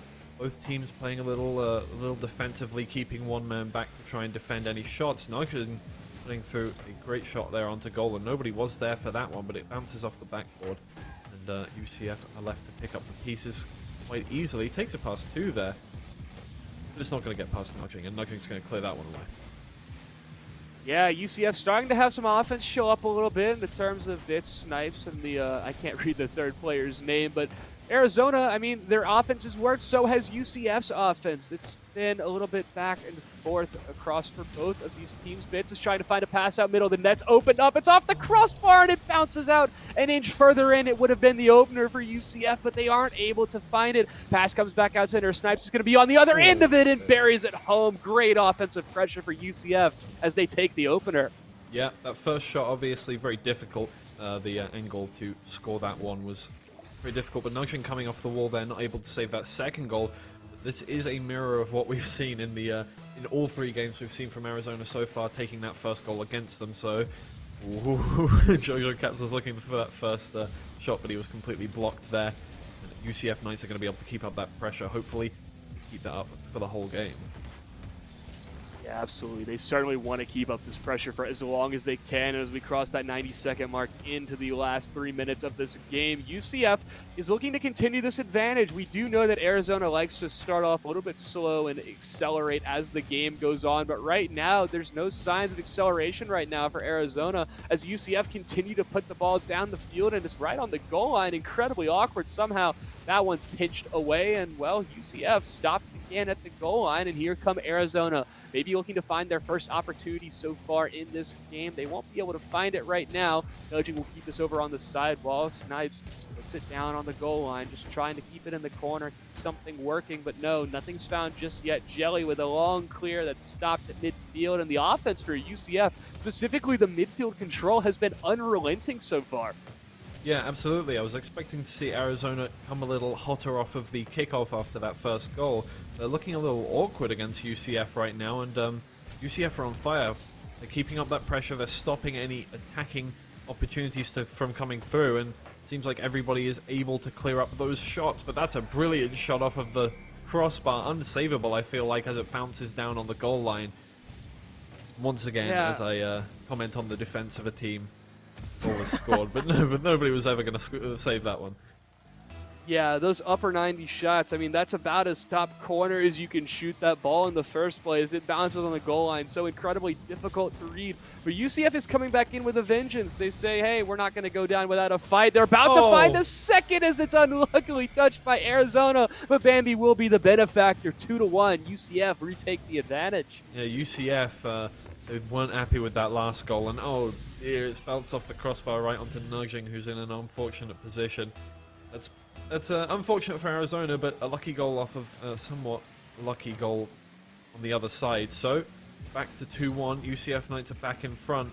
Dojo Cats has something to say about that. Tries to get the flip reset. I don't think all four tires touch that one, so he doesn't get it. And the 50-50s come through. UCF Knights come away with possession there. Close opportunity for Arizona. They're down in the UCF attacking third. And, well, right now, I mean, it's incredibly close between these two teams. We would expect nothing less at this stage of the bracket, but Arizona, they're continuing to ramp up the pressure, ramp up the pace, and right now UCF are hanging on. It's a question of how long can they hang on, or rather, will they continue to hang on given the amount of pressure Arizona seems to be putting on with these midfield challenges. Yeah, absolutely. UCF are kind of putting on an intimidating face right now as they push forward here, and Arizona are actually kind of buckling under pressure. We've seen some demos come out from the UCF Knights to keep Arizona at bay, maybe keep their boost a little lower. You can see bumps coming through there as they try and just block defense. That's a little nice flick from Bambi onto the crossbar there, but Nudging's going to put it away. They're going to be able to clear it past Bits here. Yeah, it's a nice 50 by Jelly that doesn't find its way under the crossbar, but surely that would have been a highlight from this series already. We're reaching the final 50 seconds of the game, where for Arizona, we know they like to play in the late game, but now, if we were to look up late game in the dictionary, it would be a screenshot of this game. It is as late as it gets. You've got to find a goal soon if you want to go up in this series, and right now, 30 seconds remain to equalize the scoreline. Snipes is going to take the dribble, ends up just letting JoJo Cats get a touch on that, opts for possession instead. Bambi will look for a pass down middle. Bits comes in, but he's not able to find the touch past Jelly. Now 20 seconds remaining, and Nudging beats one on the sidewall, but can't find the bump on the second to maybe open up some space. Time's ticking down. It really is crunch time right now, and UCF Knights have the advantage. And Arizona looking to bounce back, but they're not finding the opportunities, nor the space, nor really the opportunities to get the goals that they need. The ball will hit the ground. UCF will take game number one off the back of a pretty strong late game performance against a late game team like Arizona. Yeah, absolutely. The problem with leaving a game so late is that you can run the risk of not being able to score a goal in time before the end of the game, and obviously UCF Florida were keeping up that pressure the whole way through, and they were able to just keep the pressure on long enough that there was no response from Arizona there, and yeah, that's the first time we've seen a game taken away from Arizona, and they've done so well. But it seemed like they were learning from all of the mistakes of the previous team to play against Arizona there, and just kind of soaking up pressure after they scored that second goal.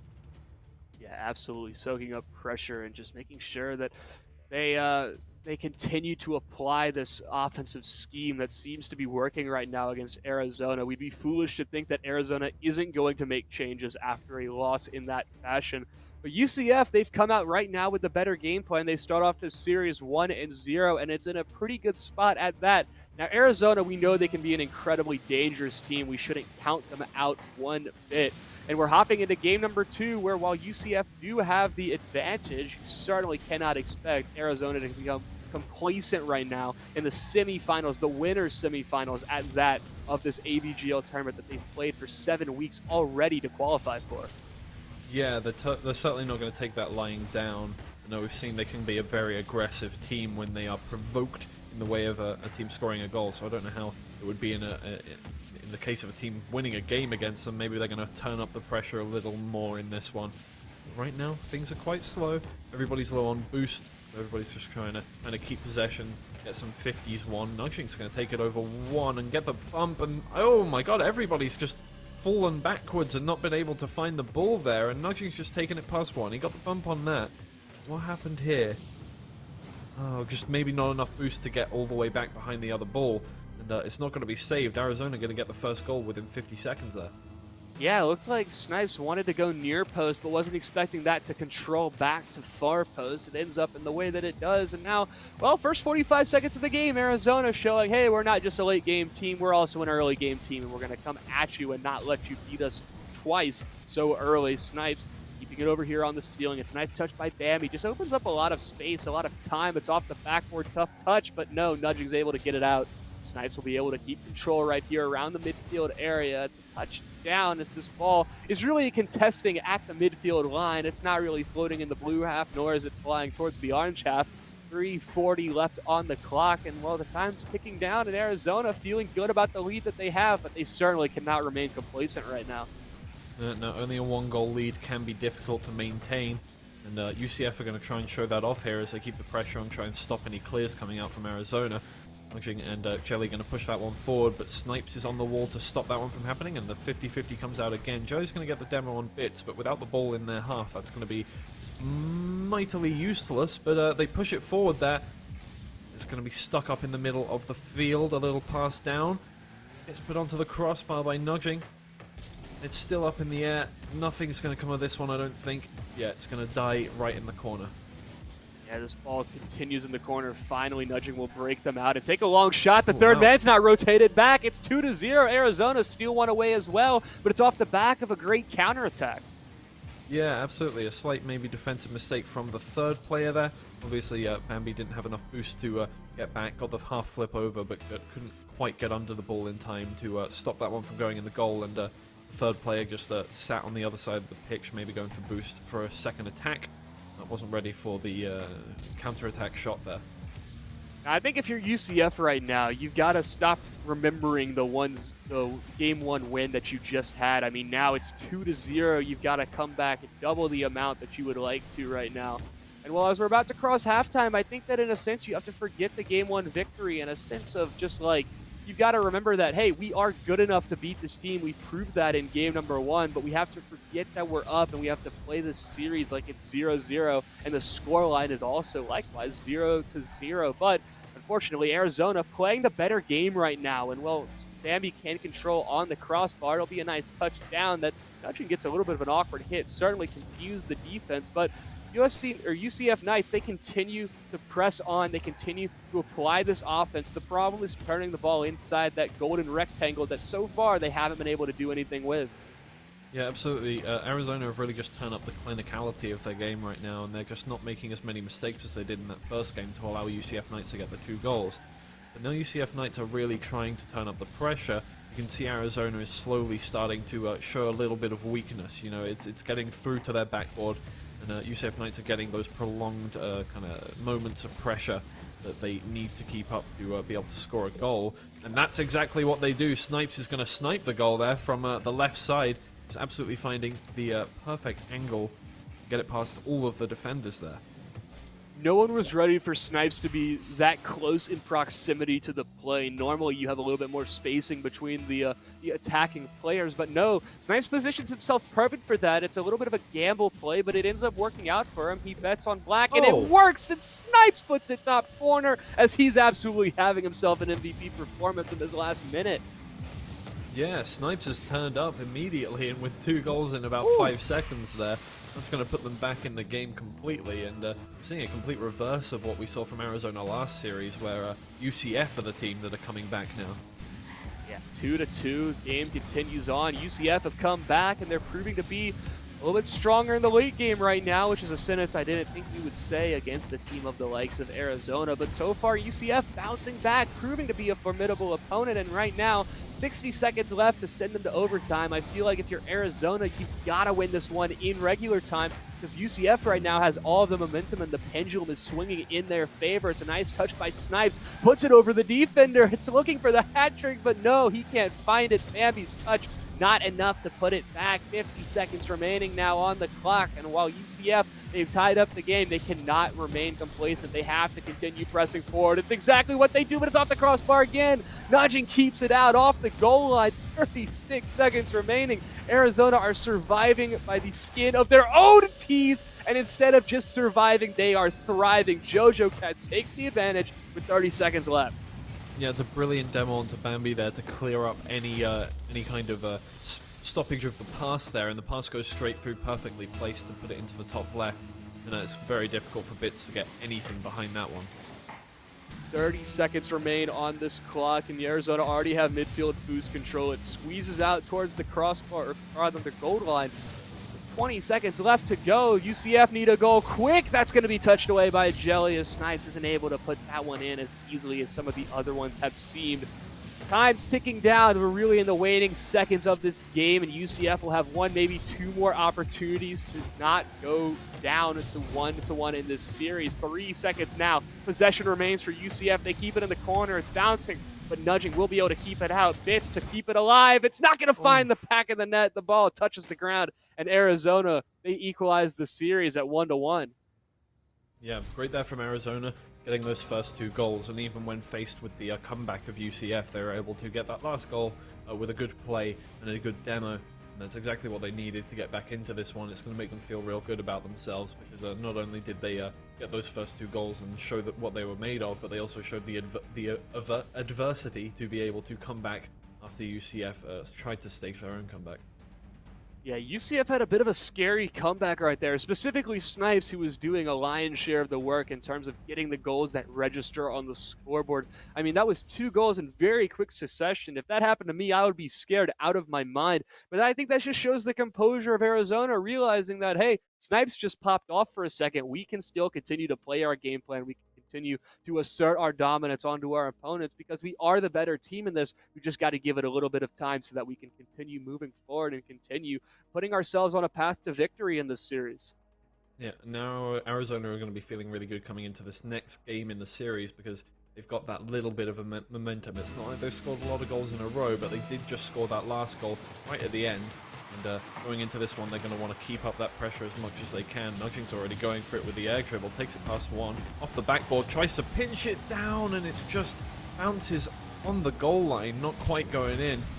UCF getting away with daylight murder there, and they're going to be able to push that back forward now.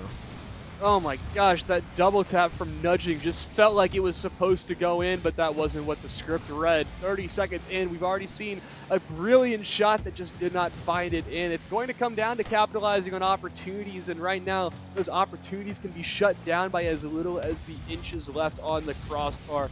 Possession by Snipes right now, just to keep it over here on this right-hand side. It'll squeeze over to Bambi, who will find a touch on it, keep it down in the corner, make sure that his team has some space to work with, has some offense to come home to, I guess. But right now, they're just not able to keep up this consistent pressure. Arizona is so far succeeding at every opportunity to break out, and right now, it's working out. Yeah, Arizona are keeping up that pressure, and although UCF Knights are trying to get back into this one, keep putting these balls onto the backboard, and they're not able to follow them up. The second player isn't always there to start a shot or be able to get anything there, but nobody's in the Arizona goal.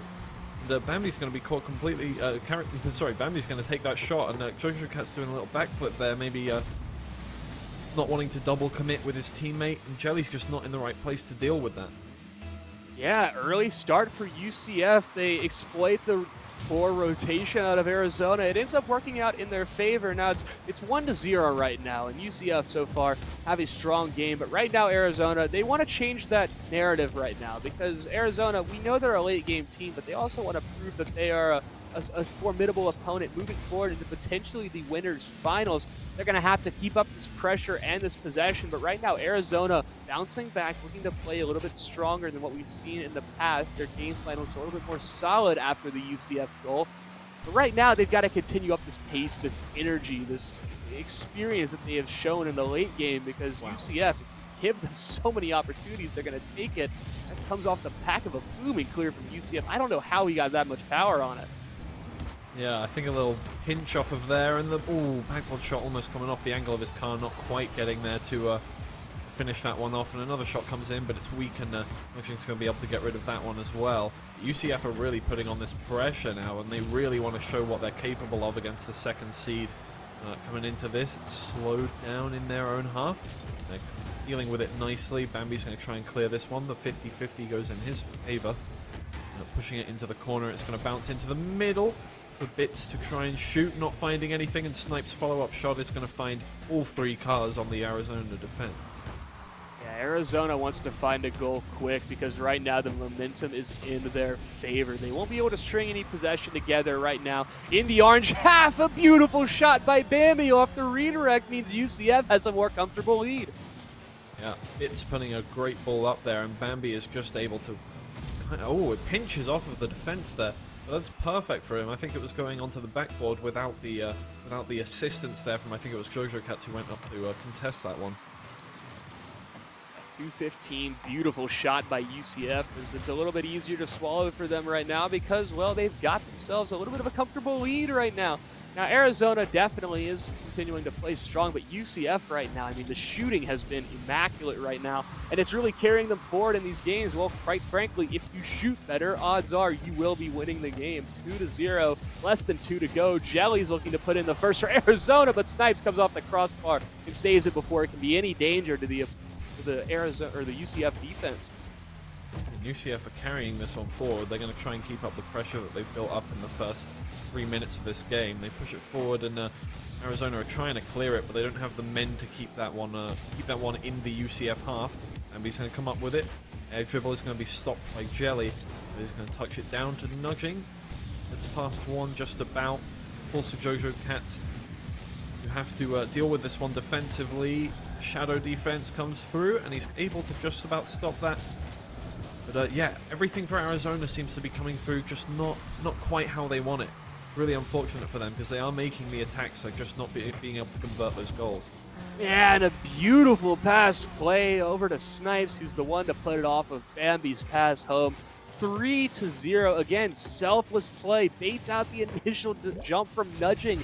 3-0. UCF looked incredibly dominant right now in this game, not just in terms of the fact that they have a 3-0 victory, but also all of the offensive control has namely been in their regard. I mean, UCF has been putting on as much pressure as they can, kept their foot on the gas for the entirety of this series. Bambi looking for a bit of an ambitious flip reset that doesn't have any sort of impact. The pinch plays coming out between Bits and Bambi, not able to convert. Now it's a one-on-one between Jojo Cat. He's looking for the flip reset. He's not able to find it. Snipes, his defense incredibly strong, playing well. These UCF Knights players are popping off right now, and Arizona have no answer to the overflowing carbonation that has become of UCF. Yeah, UCF are keeping up both their defense and their attack, and look at that, that's a brilliant little clearance from Bambi just to keep it away from Arizona, make them have to deal with something defensively so that they can't stage an attack. And with 15 seconds left, they need to stage an attack right now to even have a chance of scoring any more goals, and as Bambi goes for that double touch, it's not likely that Arizona are going to get anything out of this game, and they know it. So that's going to be 2-1 in the series to UCF Knights, and a brilliant, well-played game from them there, almost flawless. Yeah, absolutely. Putting in 3 goals, not conceding a single one. UCF playing strong. Namely, I think it's Bambi and Snipes who are really stepping up right now. We say their names a lot, but that's because they're having so much impact in the midfield and in the offensive third. So far, so good for UCF. They put themselves on match point, but Arizona, we can't count them out just yet. We've seen how strong they are. We know they're a late-game team. Maybe they're a late series team as well, but UCF definitely in the driver's seat right now, controlling the pace, controlling the speed of play, and right now it's really killing Arizona right now. Yeah, and really the problem for Arizona is going to be a mental one right now because they are the second highest seeded team coming out of that Swiss format. And they've got to be feeling bad that they're losing 2-1 now to the ninth seeded team out of that format. And even if they do win this one, it's going to be a 3-2 series. Going into the winners finals as the second seed team, having almost lost there to the ninth seed team, is going to be hard on them, so that they really need to show us exactly what they're capable of in these last 2 games. If not, UCF are going to be feeling great having beaten them going into the winners finals. It's the winner's final or bust right now for both of these teams. There is the lower bracket, obviously, but you want to keep your chances going for as long as possible. And right now, UCF playing, they're showing that they are the better team right now. They're going to have to keep up this momentum. They're going to have to keep up the pace because, well, quite frankly, right now, they've got everything to play for regardless of whether they think that or not. Because one game and UCF moves on into the winner's final, and one game or two games and Arizona moves on instead. So UCF looking to start off strong, looking to bounce back into this, but Arizona has a lot to prove right now, and they certainly don't want to let anything get in their way of sending us to a game number 5. Yeah, and they're already starting off strong with the pressure coming out straight onto the backboard of the Arizona. And Arizona are going to have to deal with this one strongly by getting a demo and then trying to clear it away, but it's going to be stopped by Snipes. Snipes going to try and take it past one. The little assistance coming in there from Bits isn't going to quite find anything. It's going to go into the corner, but nobody's really getting rid of this one for Arizona, and the attack is going to be slow, but it gets off the backboard once. Jojo Cats just slightly misses the goal there, sends it a bit high. Going to go off the backboard, and now UCF Knights are back in the driver's seat. Jelly is going to push this one forward, try and get it off the backboard, goes for the double touch, doesn't quite find it, but Nudging is there already to finish that one off. Nobody on the UCF Knights is going to be able to defend that one. Great from Arizona to start off this game in the first minute.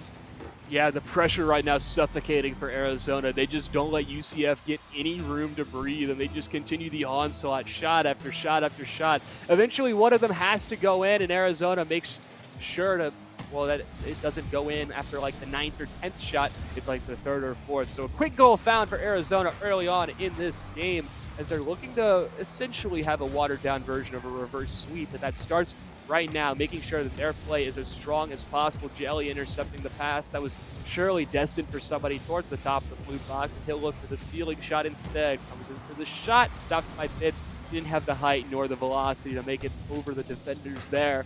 Crossing that 90-second mark right now, and UCF right now are playing strong, but they are down a goal, and that's cause for concern and something they'll need to adjust and, well, fix moving forward. Yeah, absolutely, but all the pressure is really on Arizona coming into the series here, because the name of the game for them is going to be defense coming into this one, because now they're 1 goal up. They've got that little bit of confidence going into that, but they can't get carried away with it though, because losing this game is a death sentence for them. They'll be pushed down into the lower bracket. They really need to keep up this defense, even though they want to get all these goals and maybe get a cushion for their team. Yeah, we're under that 3-minute mark now where Arizona continue to have this advantage. And right now, they're not letting UCF cross that half-field line at all. They're containing this pressure all of the time. UCF gets once out of their own half, and Snipes almost finds a goal off the back of it. Now Bits will step up, keep it off the ceiling waterfall. Awkward for the defender to deal with, and Snipes steps up, equalizes the scoreline at 1-1. A lovely 3-man play. Bambi drops it down to Bits, who puts it onto the backboard. Jelly's left in no man's land in the goal line and almost gets up to that ball, but Snipes has the height advantage on that one and just slams it down into the bottom of the goal. Nothing he can do about that one, and now it's 1-1, and UCF Knights are looking great as we cross the halfway line of this game. Yeah, 1-1. Jelly finds an incredibly acute angle, and Arizona puts in the advantage almost immediately afterwards. 2:30 left on the clock, and Jelly puts as much power on that as he can. Arizona, they retake the lead, and they're looking good. They're able to bounce back off, well, the UCF equalizer that just came through. Now, the question is, can they keep up this pace? Can they keep things going? Because, quite frankly, we haven't seen that so far out of Arizona. Ooh, but although they do get that little clearance, and Bits is hard-pressed to get that one away, he does get it onto the post in the end. But, yeah, maybe Arizona need to have learned from that mistake they made in leaving the defense open a little bit on that first equalizer from UCF Knights. Coming into this second one, getting that second goal. Now they need to repeat that, but not give up that goal. Another shot coming in from Bambi there is going to be saved by Jelly, and the pressure is coming out from UCF now. They really want to get the second goal back and close out this series as quickly as they can. Yeah, obviously you want to finish off the series with as much energy left to go as you can. You don't want to just have it tire you out emotionally for longer than you have to. Right now, UCF still find themselves down, but they have the game advantage. Arizona so far, their offense playing a whole lot better. You couldn't tell that by the stint of offense that you've seen out of UCF right now, where Arizona has found themselves on their back foot for a little bit, as well, UCF are looking to tie this game up at 2-2. And a minute 20 left to go on the clock. Mix is going to be able to clear this out, but Jelly is so ready for that. Pre-jumps it perfectly, gets it out of contention for a counter attack. And as we're about to reach the 60-second mark, Arizona is playing well. They're playing strong, but, well, right now they need to continue bringing on that pressure because I don't think 2 goals wins this game. I think you got to find a third or else, well, UCF are in prime position to come back. Yeah, exactly. There's something to be said about UCF. They don't look exactly panicked, even though they're a goal down right now. It looks like they're playing still solidly. I say that as they double commit to the ball and leave the defense wide open. Nudging is going to be able to capitalize off that one. Look at this, the bump coming through accidentally. Maybe a little lapse in communication there just leaves everything wide open, and Nudging's going to take advantage of that one. And as you said, that third goal is really going to help Arizona try and equalize up this series score. I just felt like that it's exactly like what you said. It was a lapse in communication, double commit at midfield. It leaves only one man back at most. And, well, now Arizona have themselves a 1-goal, make it a 2-goal, make it a 3-goal lead. Arizona, the offense coming alive, and whether or not UCF have just decided to prepare for the next one or not, Arizona primed to win game number 4. Yeah, only 37 seconds left, and with 3 goals to go, UCF Knights are looking a little down and out on this one, but they've still got it all to play for. It's a best-of-5 series, and they've already won 2 games, so it's all good. So they're going to keep going here, but obviously very difficult for them to do anything in this game. And yeah, putting all the attacking pressure on, we almost saw another goal there from Nudging as the defense was left wide open. And I think UCF have kind of laid this game to rest as they the defense is not coming through completely from them now. Yeah, Arizona has not only proved that the defense of UCF is not coming through, but also they've shown that the offense is immaculate right now. I mean, just about every opportunity that Arizona has gotten, that was a real scoreable opportunity they've been able to convert. And, well, comes up with a 4-1 scoreline. Looks like they want to keep the ball up, maybe put in a 5th, dodge the confidence just a little bit for UCF, but it doesn't really matter. The ball does hit the ground right inside the 6-yard box. And Arizona, they put themselves in game number 5 potential. Rather, they have sent us to game number 5, and, well, UCF, we need to see some more of that same fire that we saw earlier on in the series, because right now, Arizona are bouncing back, and they're not just bouncing a little bit up, they're bouncing all the way straight up into the sky. Yeah, UCF definitely did play well there, but Arizona really showed what they were made of, and we saw some glimpses of exactly the kind of quality we saw in the last series, where they won 3-0, and, you know, that's exactly what Arizona need. Again, you know, they've just come back on that one. It's now 2-2 in this series. They really need to close this one out now, and they've got that little bit of momentum, scoring 3 goals in a row off that game. So it's exactly what they want. Now they just need to close it out for themselves, and maybe UCF's lack of defense for a ride here. Yeah, UCF's defense is making us ask a lot of questions right now, as really Arizona have stepped up and are playing into their game plan that they want to 4 people at the corner of the 6-yard box. It'll get cleared away. Incredibly awkward, though, but that doesn't really matter so long as no goal comes through. Arizona just looked to be playing really, really collected, really calm.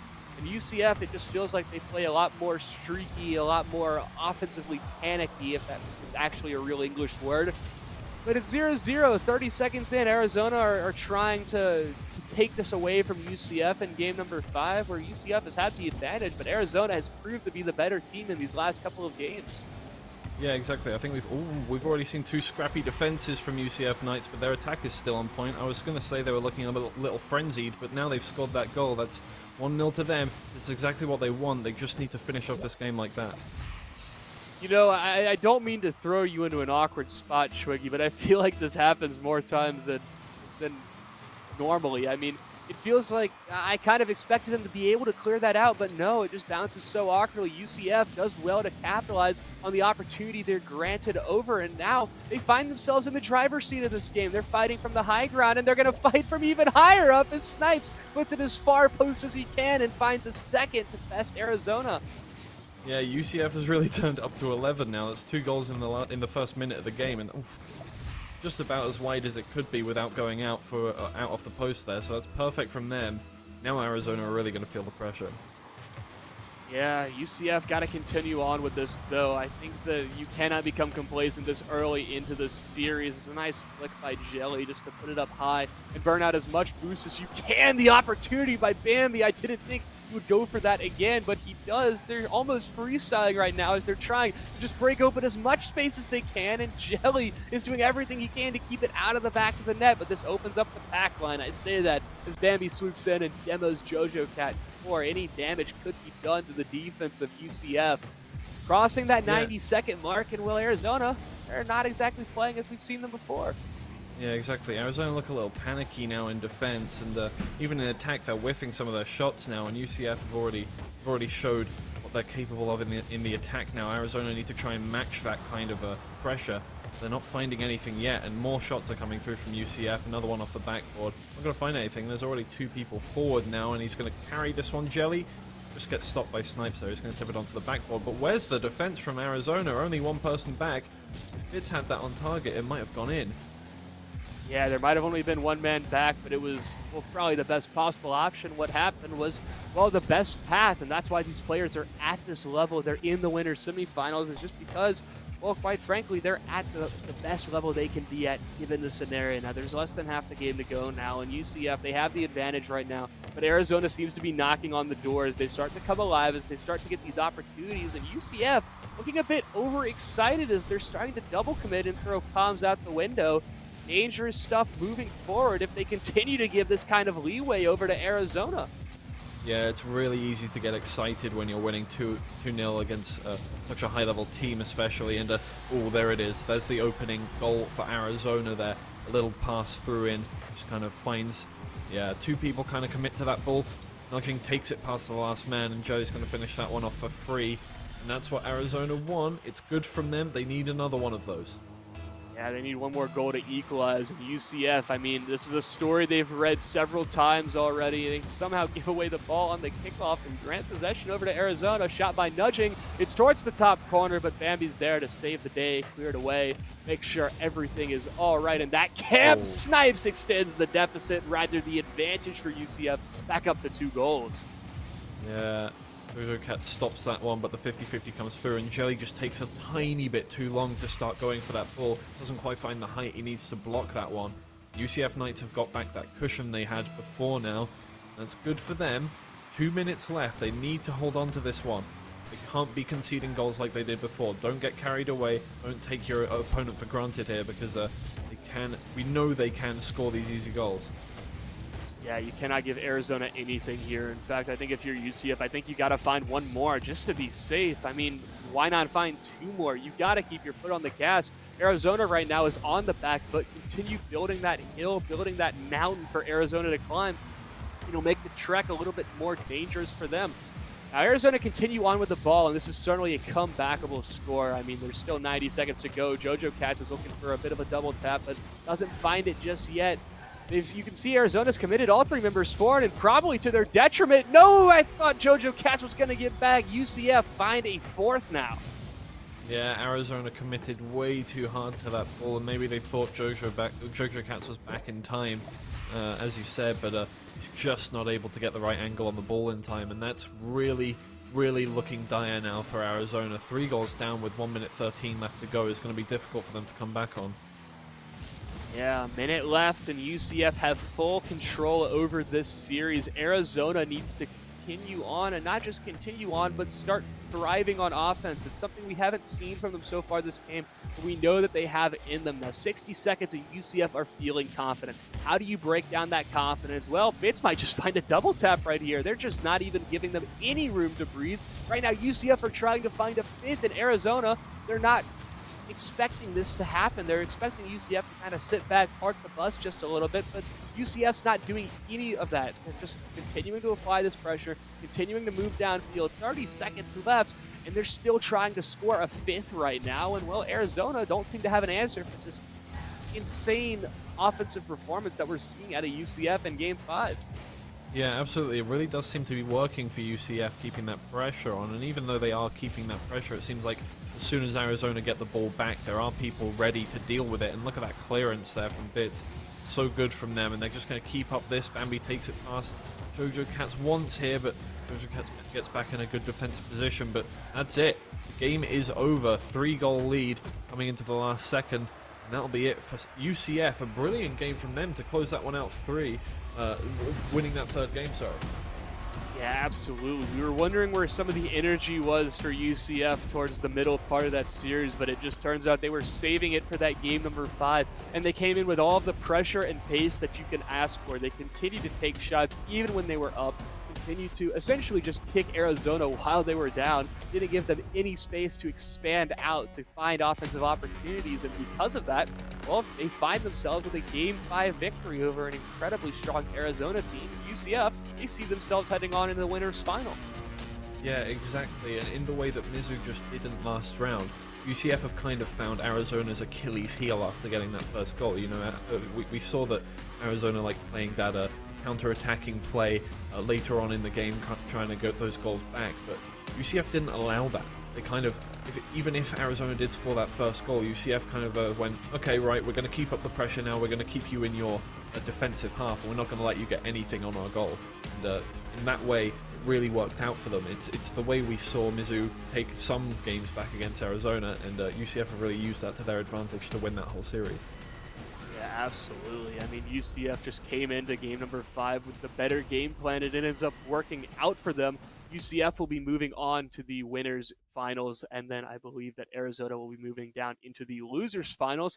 With that being said, that's the end of this matchup between UCF and Arizona, but we still have one more semifinals on the cards for you all. We've got Northwood versus UNC Charlotte to see who is going to meet UCF in the winners finals. We're going to take a quick break to get that match set up, but you are not going to want to go anywhere. We'll be right back.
In 2020, we interrupted your regularly scheduled programming to bring you $250,000 worth of scholarships through Intel Inspires. Now, in 2021, we are the regularly scheduled programming. We are proud to announce the new AVGL high school program, backed by a myriad of colleges, influencers, and esports professionals. Up to $400,000 worth of scholarships, paid esports internships, content creator camps, and 50+ exclusive tournaments and events. We know the ropes, and after the experience granted to us through Intel Inspires, we're no longer tying knots, we're tying bows. Because esports isn't about skill, it's not about age, it's not even about experience, it's about attitude.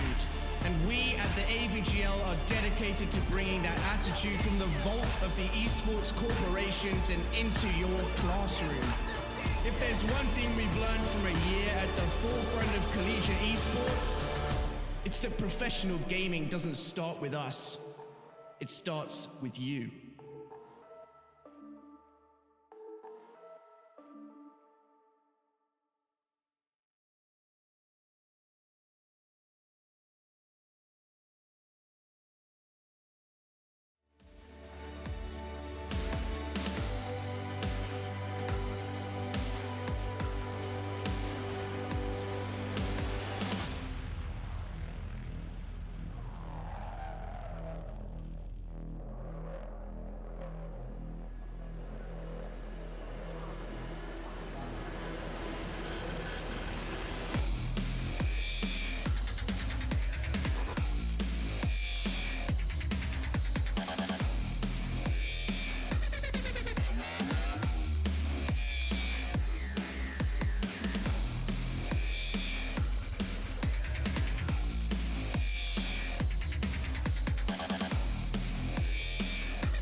Ladies and gentlemen, welcome back to the AVGL Collegiate Champions League Grand Final weekend. We just watched UCF take down Arizona in game number 5, making sure that they are moving on into the winners finals. But we still have one more match to show for you guys, and that is going to be Northwood versus UNC Charlotte, two powerhouses of the Collegiate Rocket League scene. I'm joined here by Twiggy, as we're going to be your guides here for this final match of the day. Twiggy, how are you doing, man?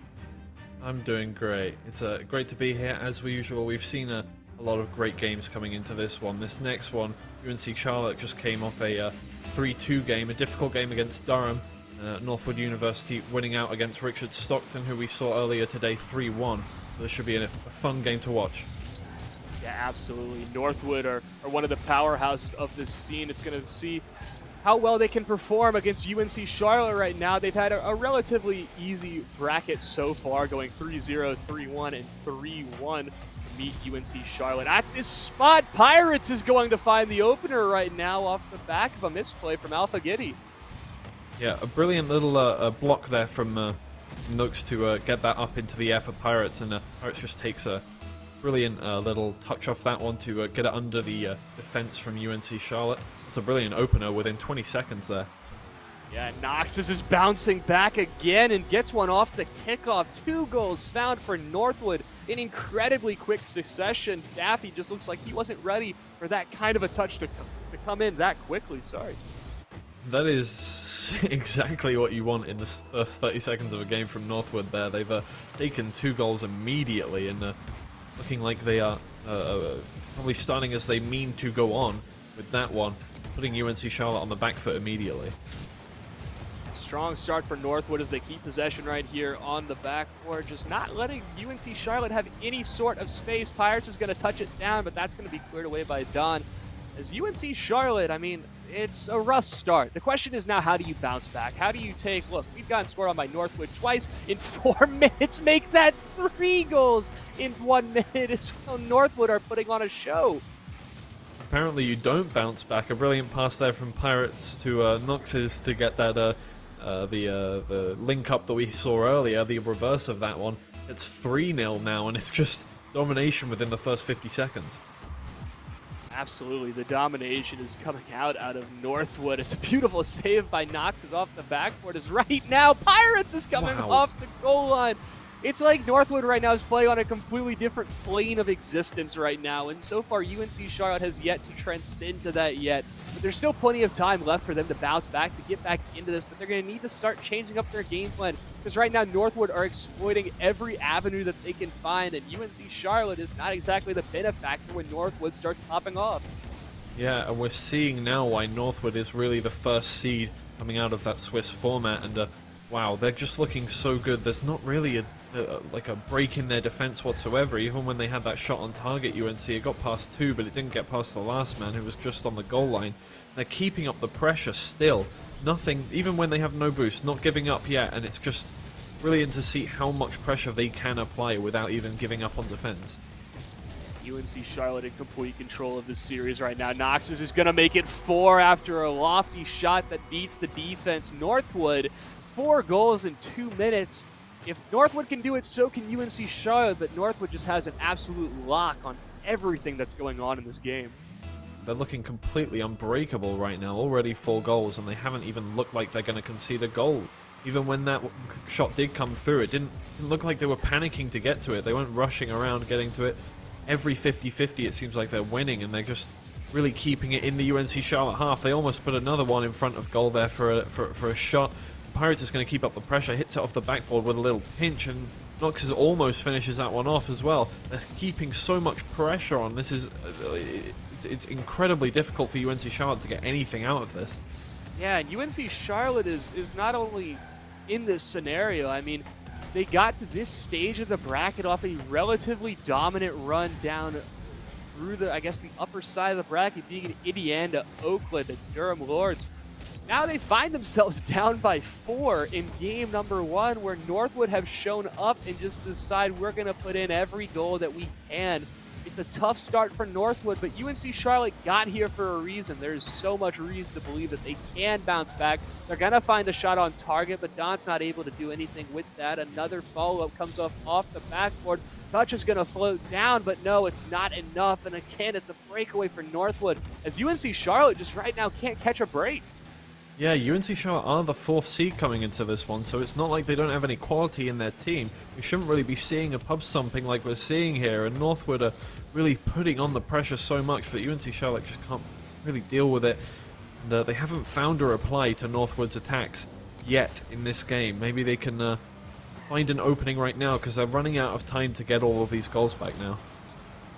Either they decide right now that they're going to score 4 goals in 90 seconds and they try to equalize, or you just sit back, you play a pretty conservative game, and you wait to see what happens to Northwood. If they get overconfident, if they rest on their laurels too much.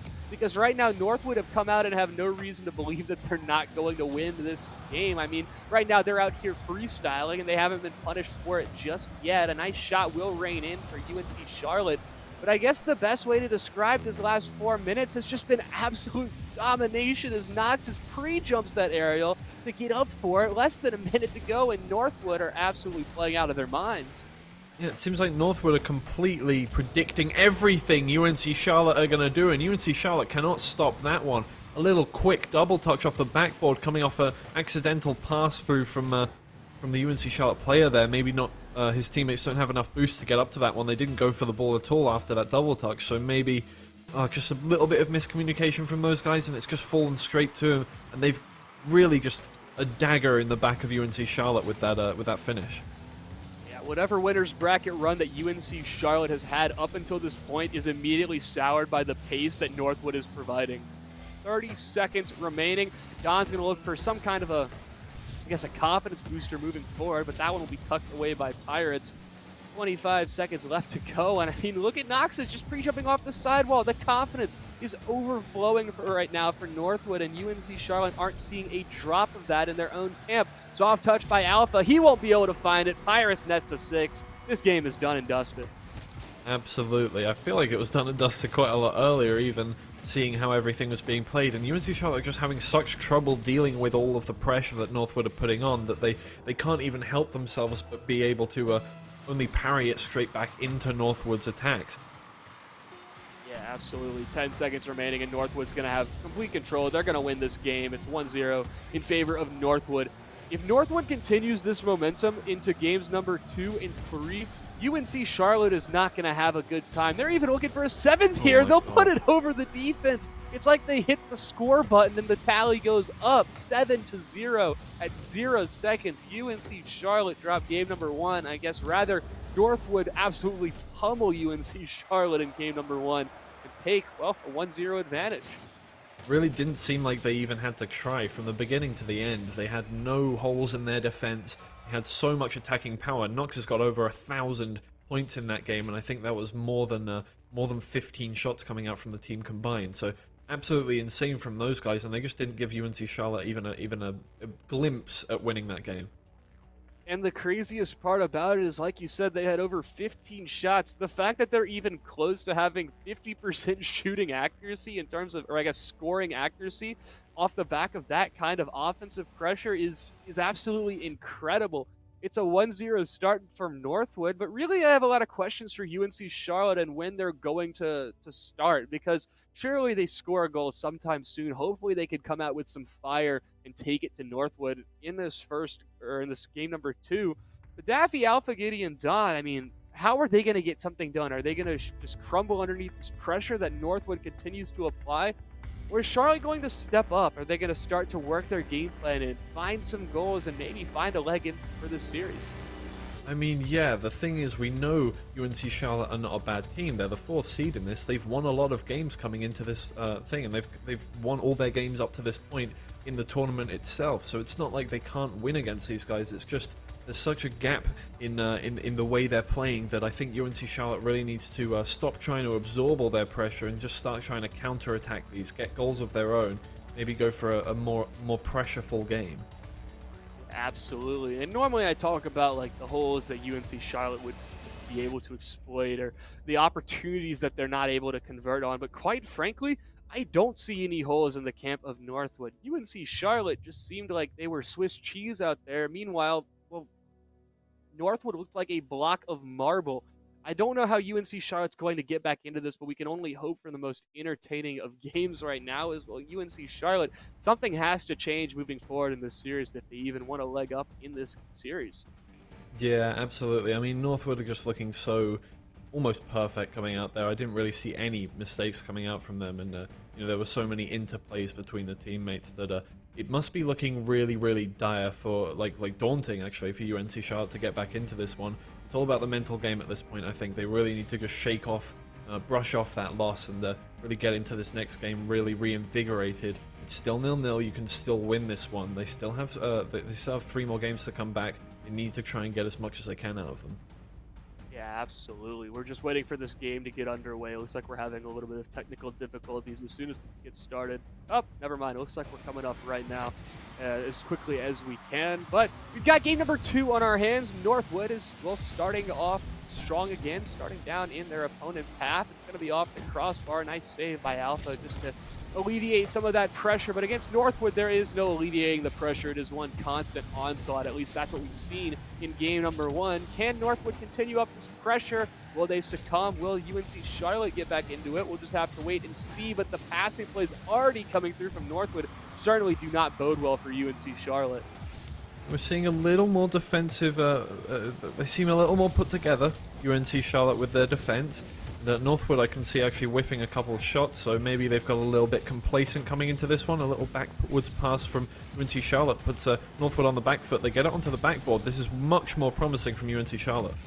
Yeah, absolutely. Just even being on offense and having these opportunities, making Northwood scramble just a little bit is something to applaud. I mean, UNC Charlotte, they're bouncing back. We asked them to fix some plot holes that they had, and right now they're doing that and even more. They haven't found that goal yet, which is oh so crucial. The first goal of any series can be incredibly daunting, and right now Northwood continue to hold them scoreless, not to mention they're still on offense, barreling down the throats of UNC Charlotte, trying to find the leg up first before UNC Charlotte can gain the confidence they need. It's off the crossbar. It's not going to find the back of the net, and the follow-up for Knox's will be saved away by Daffy. Pirates keeping it out towards the top of the box, looking for the double tap, but it's not able to find it.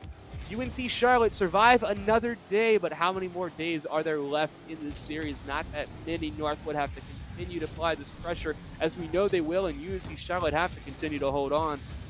Yeah, I feel bad for taking this as a positive for UNC Charlotte, but at this point in the last game, they were down 3 or 4 goals now, so the fact that they've held on this long at a 0-0 scoreline is impressive against Northwood. They are trying to put on pressure now. They have kept it in their half for a little bit. Knox misses the ball there. 2 people miss the ball there. They have a little bit of an open goal. Pirates is just there to be able to defend it, and that slower attack, everybody is able to get back all the way, and the counter-attack is on. Ooh, just stopping that little backboard touch there from Pirates. Pirates is going to try and put it back in the middle, just misses that one. And they're going to be able to clear this one, UNC Charlotte, and keep that pressure on that they want to keep all the way through. They've got through half of the game now. It's just another half. You need to score 1 goal, guys. Yeah, absolutely. You're absolutely right. It is a positive for UNC Charlotte to not go down early, but still Northwood continue to apply the pressure, and UNC Charlotte, they're holding on. The pressure is not getting to them just yet, but one of these shots by Northwood is going to go in. It's going to be a matter of how they deal with it afterwards. It's off the crossbar. Thought I was about to eat my words right there, as it seems like whenever we say something, the opposite happens, but possession remains for Northwood as they keep the ball down in the orange half and really give no space over to UNC Charlotte. But that's not to mention the fact that this scoreline is still 0-0, and UNC Charlotte are continuing to hold on regardless of the fact of how many shots Northwood is taking. UNC Charlotte is still alive in game number 2. Yeah, Northwood seem to have taken their foot off the accelerator, or the gas even, and they seem to be taking it a little slower than usual, which is giving UNC Charlotte a little more opportunities to at least defend things, but ooh, you need to keep people back there. Noxus gets it through, almost finds the goal. Nobody's quite there to finish it. Oh, that's a brilliant little fake. I'm not sure if it was intentional there, but Ambrosia is able to finish that one off of a little fake shot there from Pirates. It looks like everybody is just caught off a little off guard, turning round. Ambrosia's just going to be able to finish that one. A nice little tapped shot into the top right, and Northwood have now opened this game up 3.5 minutes in.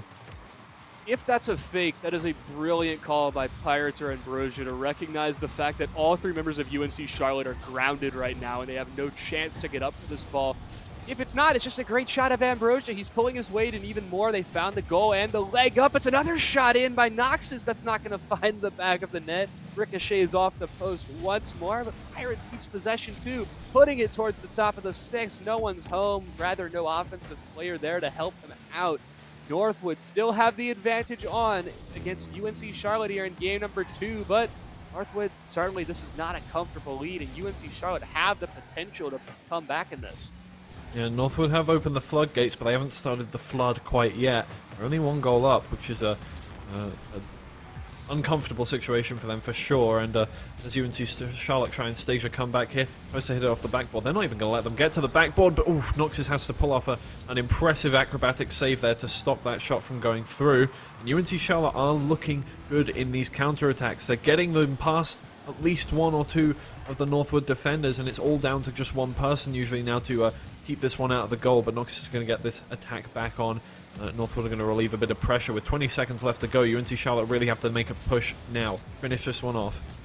Yeah, we're closing on that 10-second mark. Time is ticking down, and still UNC Charlotte have not scored yet this series. They've got one final opportunity if they can steal this away from Ambrosia, but he's setting himself up for the double tap off the backboard. It's going to float once again above the 6. They'll try to keep the ball up for as long as possible, but Northwood are still barreling in off the backboard. Once more, the follow-up from Ambrosia, 2-0 on the scoreline for Game 2 for Northwood, but also 2-0 in the series. Yeah, absolutely. That's now 8-0 overall for Northwood, and although we saw the attacking prowess of Northwood in the last game, we really saw the defensive prowess of Northwood in that game. They really soaked up pressure and just stopped. You know, it looked like more like a Northwood were kind of taking it a little less seriously, but in the end, I think more what was going on was that they were just playing more defensively and just trying to stop any goals from happening on their end of the field. Just stop UNC Charlotte from being able to get any sight in on goal. I feel like, yeah, part of the mental game now for UNC Charlotte is the fact that they've stopped being able to find anything at all, and the whole point is to keep them completely out of this game and stop them from running away with it. No, absolutely. I mean, UNC Charlotte, they definitely had a better game there, had some opportunities on offense. They just weren't able to convert and capitalize when they honestly needed to. And well, Northwood, they put themselves in sweep territory. Now, UNC Charlotte, that last game looked a whole lot more hopeful in terms of the amount of shots they were getting, the pressure they were applying. The problem is that we're now in game number 3. Northwood find themselves in sweep potential right now, and UNC Charlotte have yet to score a goal. Yeah, it's looking like it might be a perfect sweep for Northwood if UNC Charlotte don't turn up the pressure now. They really need to turn it on as soon as possible, and Daffy's going to push forward here, try and get it onto his teammates. But Northwood are just not letting it past the midway line. It looks like they're going for a more attacking game again today, as they just double tuck that off. Don is not quite able to make the save all the way out. It goes back onto Noxus, and Noxus is just going to be able to finish that one off, putting his car in a beautiful position to be able to stop any kind of save that comes through there. And Northwood is starting out this game like they did the first game. Absolute incredible stuff from Noxus. What an angle to find that double tap early on. Looking like remnants of game number 1, where it's just pressure continues to be pressed on by Northwood. But here comes Daffy, shot towards the net, blocked away by Pirates, keeps it away. We're all cheering on for UNC Charlotte to score a goal in this series, to not go into this series perfectly defeated. But right now, Northwood are playing out of their minds. They are playing incredible, and UNC Charlotte just haven't been able to match the pace and the pressure that Northwood has been able to apply as well. Yeah, Northwood may be coming out that last game thinking 2 goals isn't enough. We didn't do enough that game. That wasn't good enough.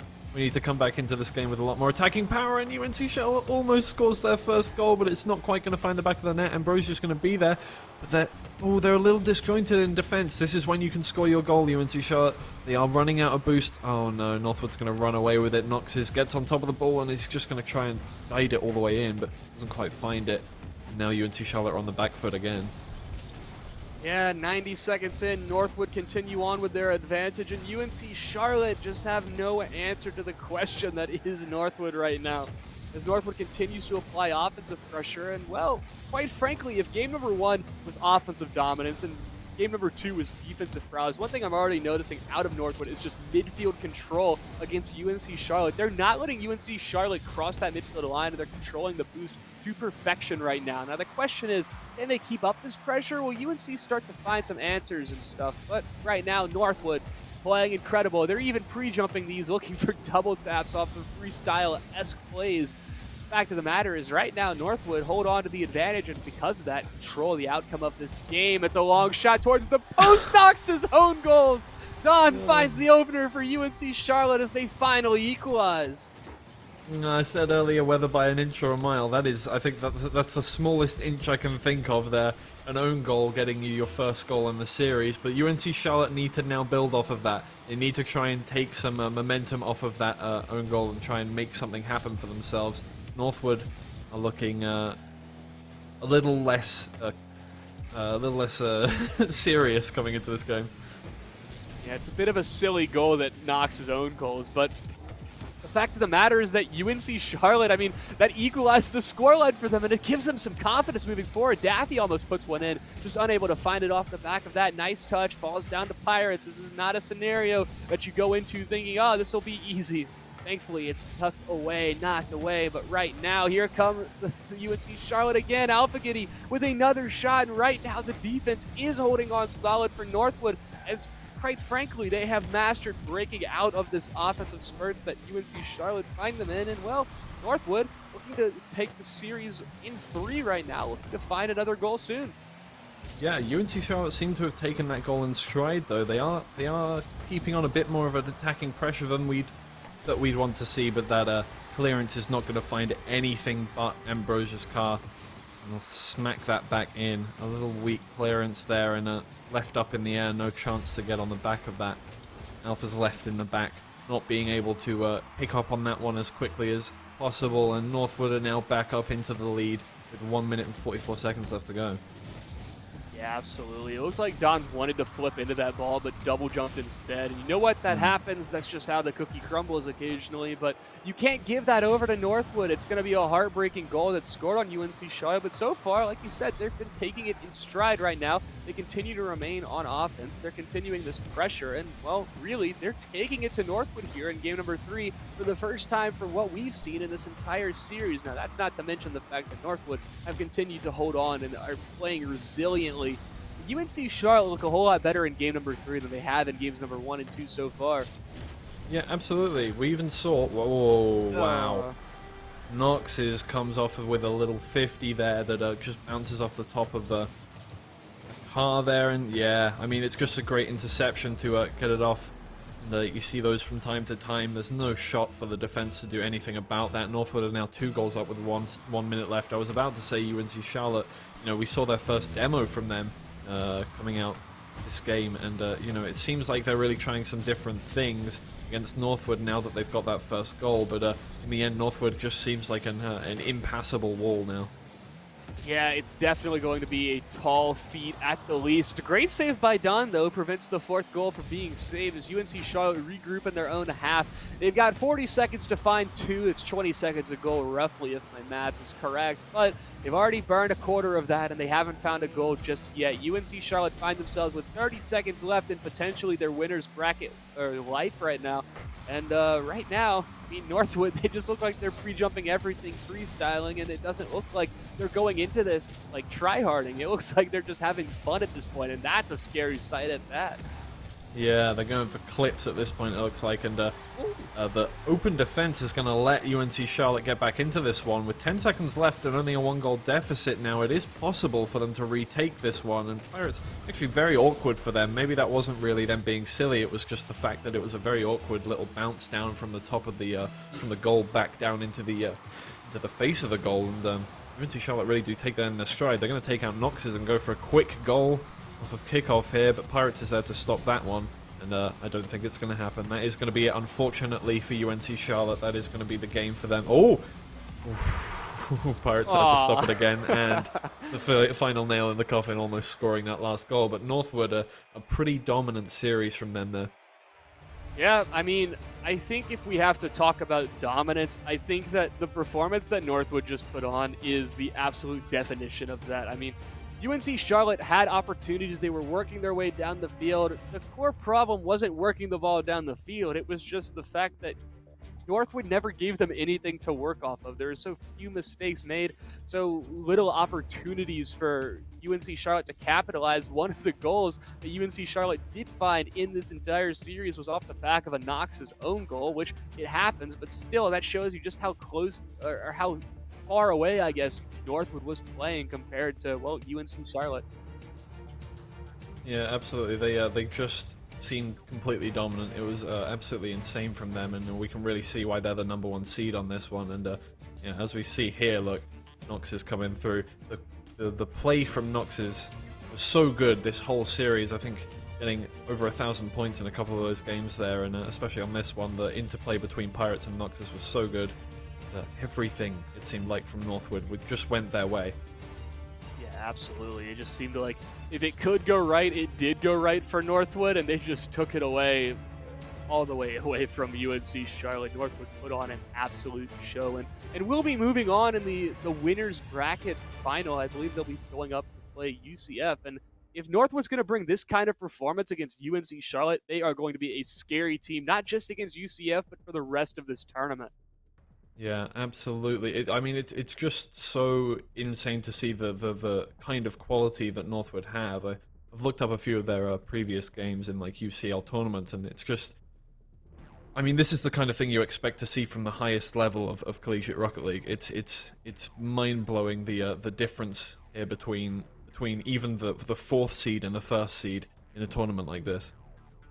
Yeah, absolutely. Northwood proving why they're the one seed in this tournament based off the back of that game so far. Northwood with a very dominant path moving forward into the winners final. They will be facing off against UCF. But speaking of the bracket, let's go ahead and take a quick look at the bracket so you guys can see the matches that we have on display tomorrow. We've got UCF versus Northwood to start us all off. And then also we've got some more on the cards for you guys. We've got our losers bracket as well, which we will be getting underway as well. Teams are going to have to go the entire distance. I believe that we're going to have the winners finals, the losers finals, and the grand finals for you guys to watch tomorrow. And we'll be starting tomorrow at, I believe, around 5 p.m. or 6 p.m. Eastern. Some more awesome games, some more great games on the cards. Northwood moving on to the winners finals, and we'll see the results of the losers finals or the losers bracket tomorrow. Culmination as we've got the grand finals championship Sunday coming your way tomorrow afternoon. But with regards to that, I think that's going to do it for us in the booth right now. We do have to give a shout out to our sponsor who's been sponsoring this entire tournament so far, and that is ShopEsportsCertified.com. They're a new gaming gear destination exclusively for college and university students. They specialize in a wide assortment of PC gaming gear, headsets, mice, keyboards, and more. You can shop today's brands, including Razer, HyperX, and ROG, all at the best savings you can ask for. You can check them out at www.esportscertified.com. Absolutely. Thank you very much to esportscertified.com for sponsoring and helping out with this stream. Obviously, we've got some great stuff ready for you tomorrow at 6 p.m. Eastern Standard Time. We'll be watching the bracket finals and the grand finals, and you won't want to miss that. So I think from me, I've been Twiggy. This has been Junior P Cubed. I think that's all from us. And thank you very much. Good night, everyone.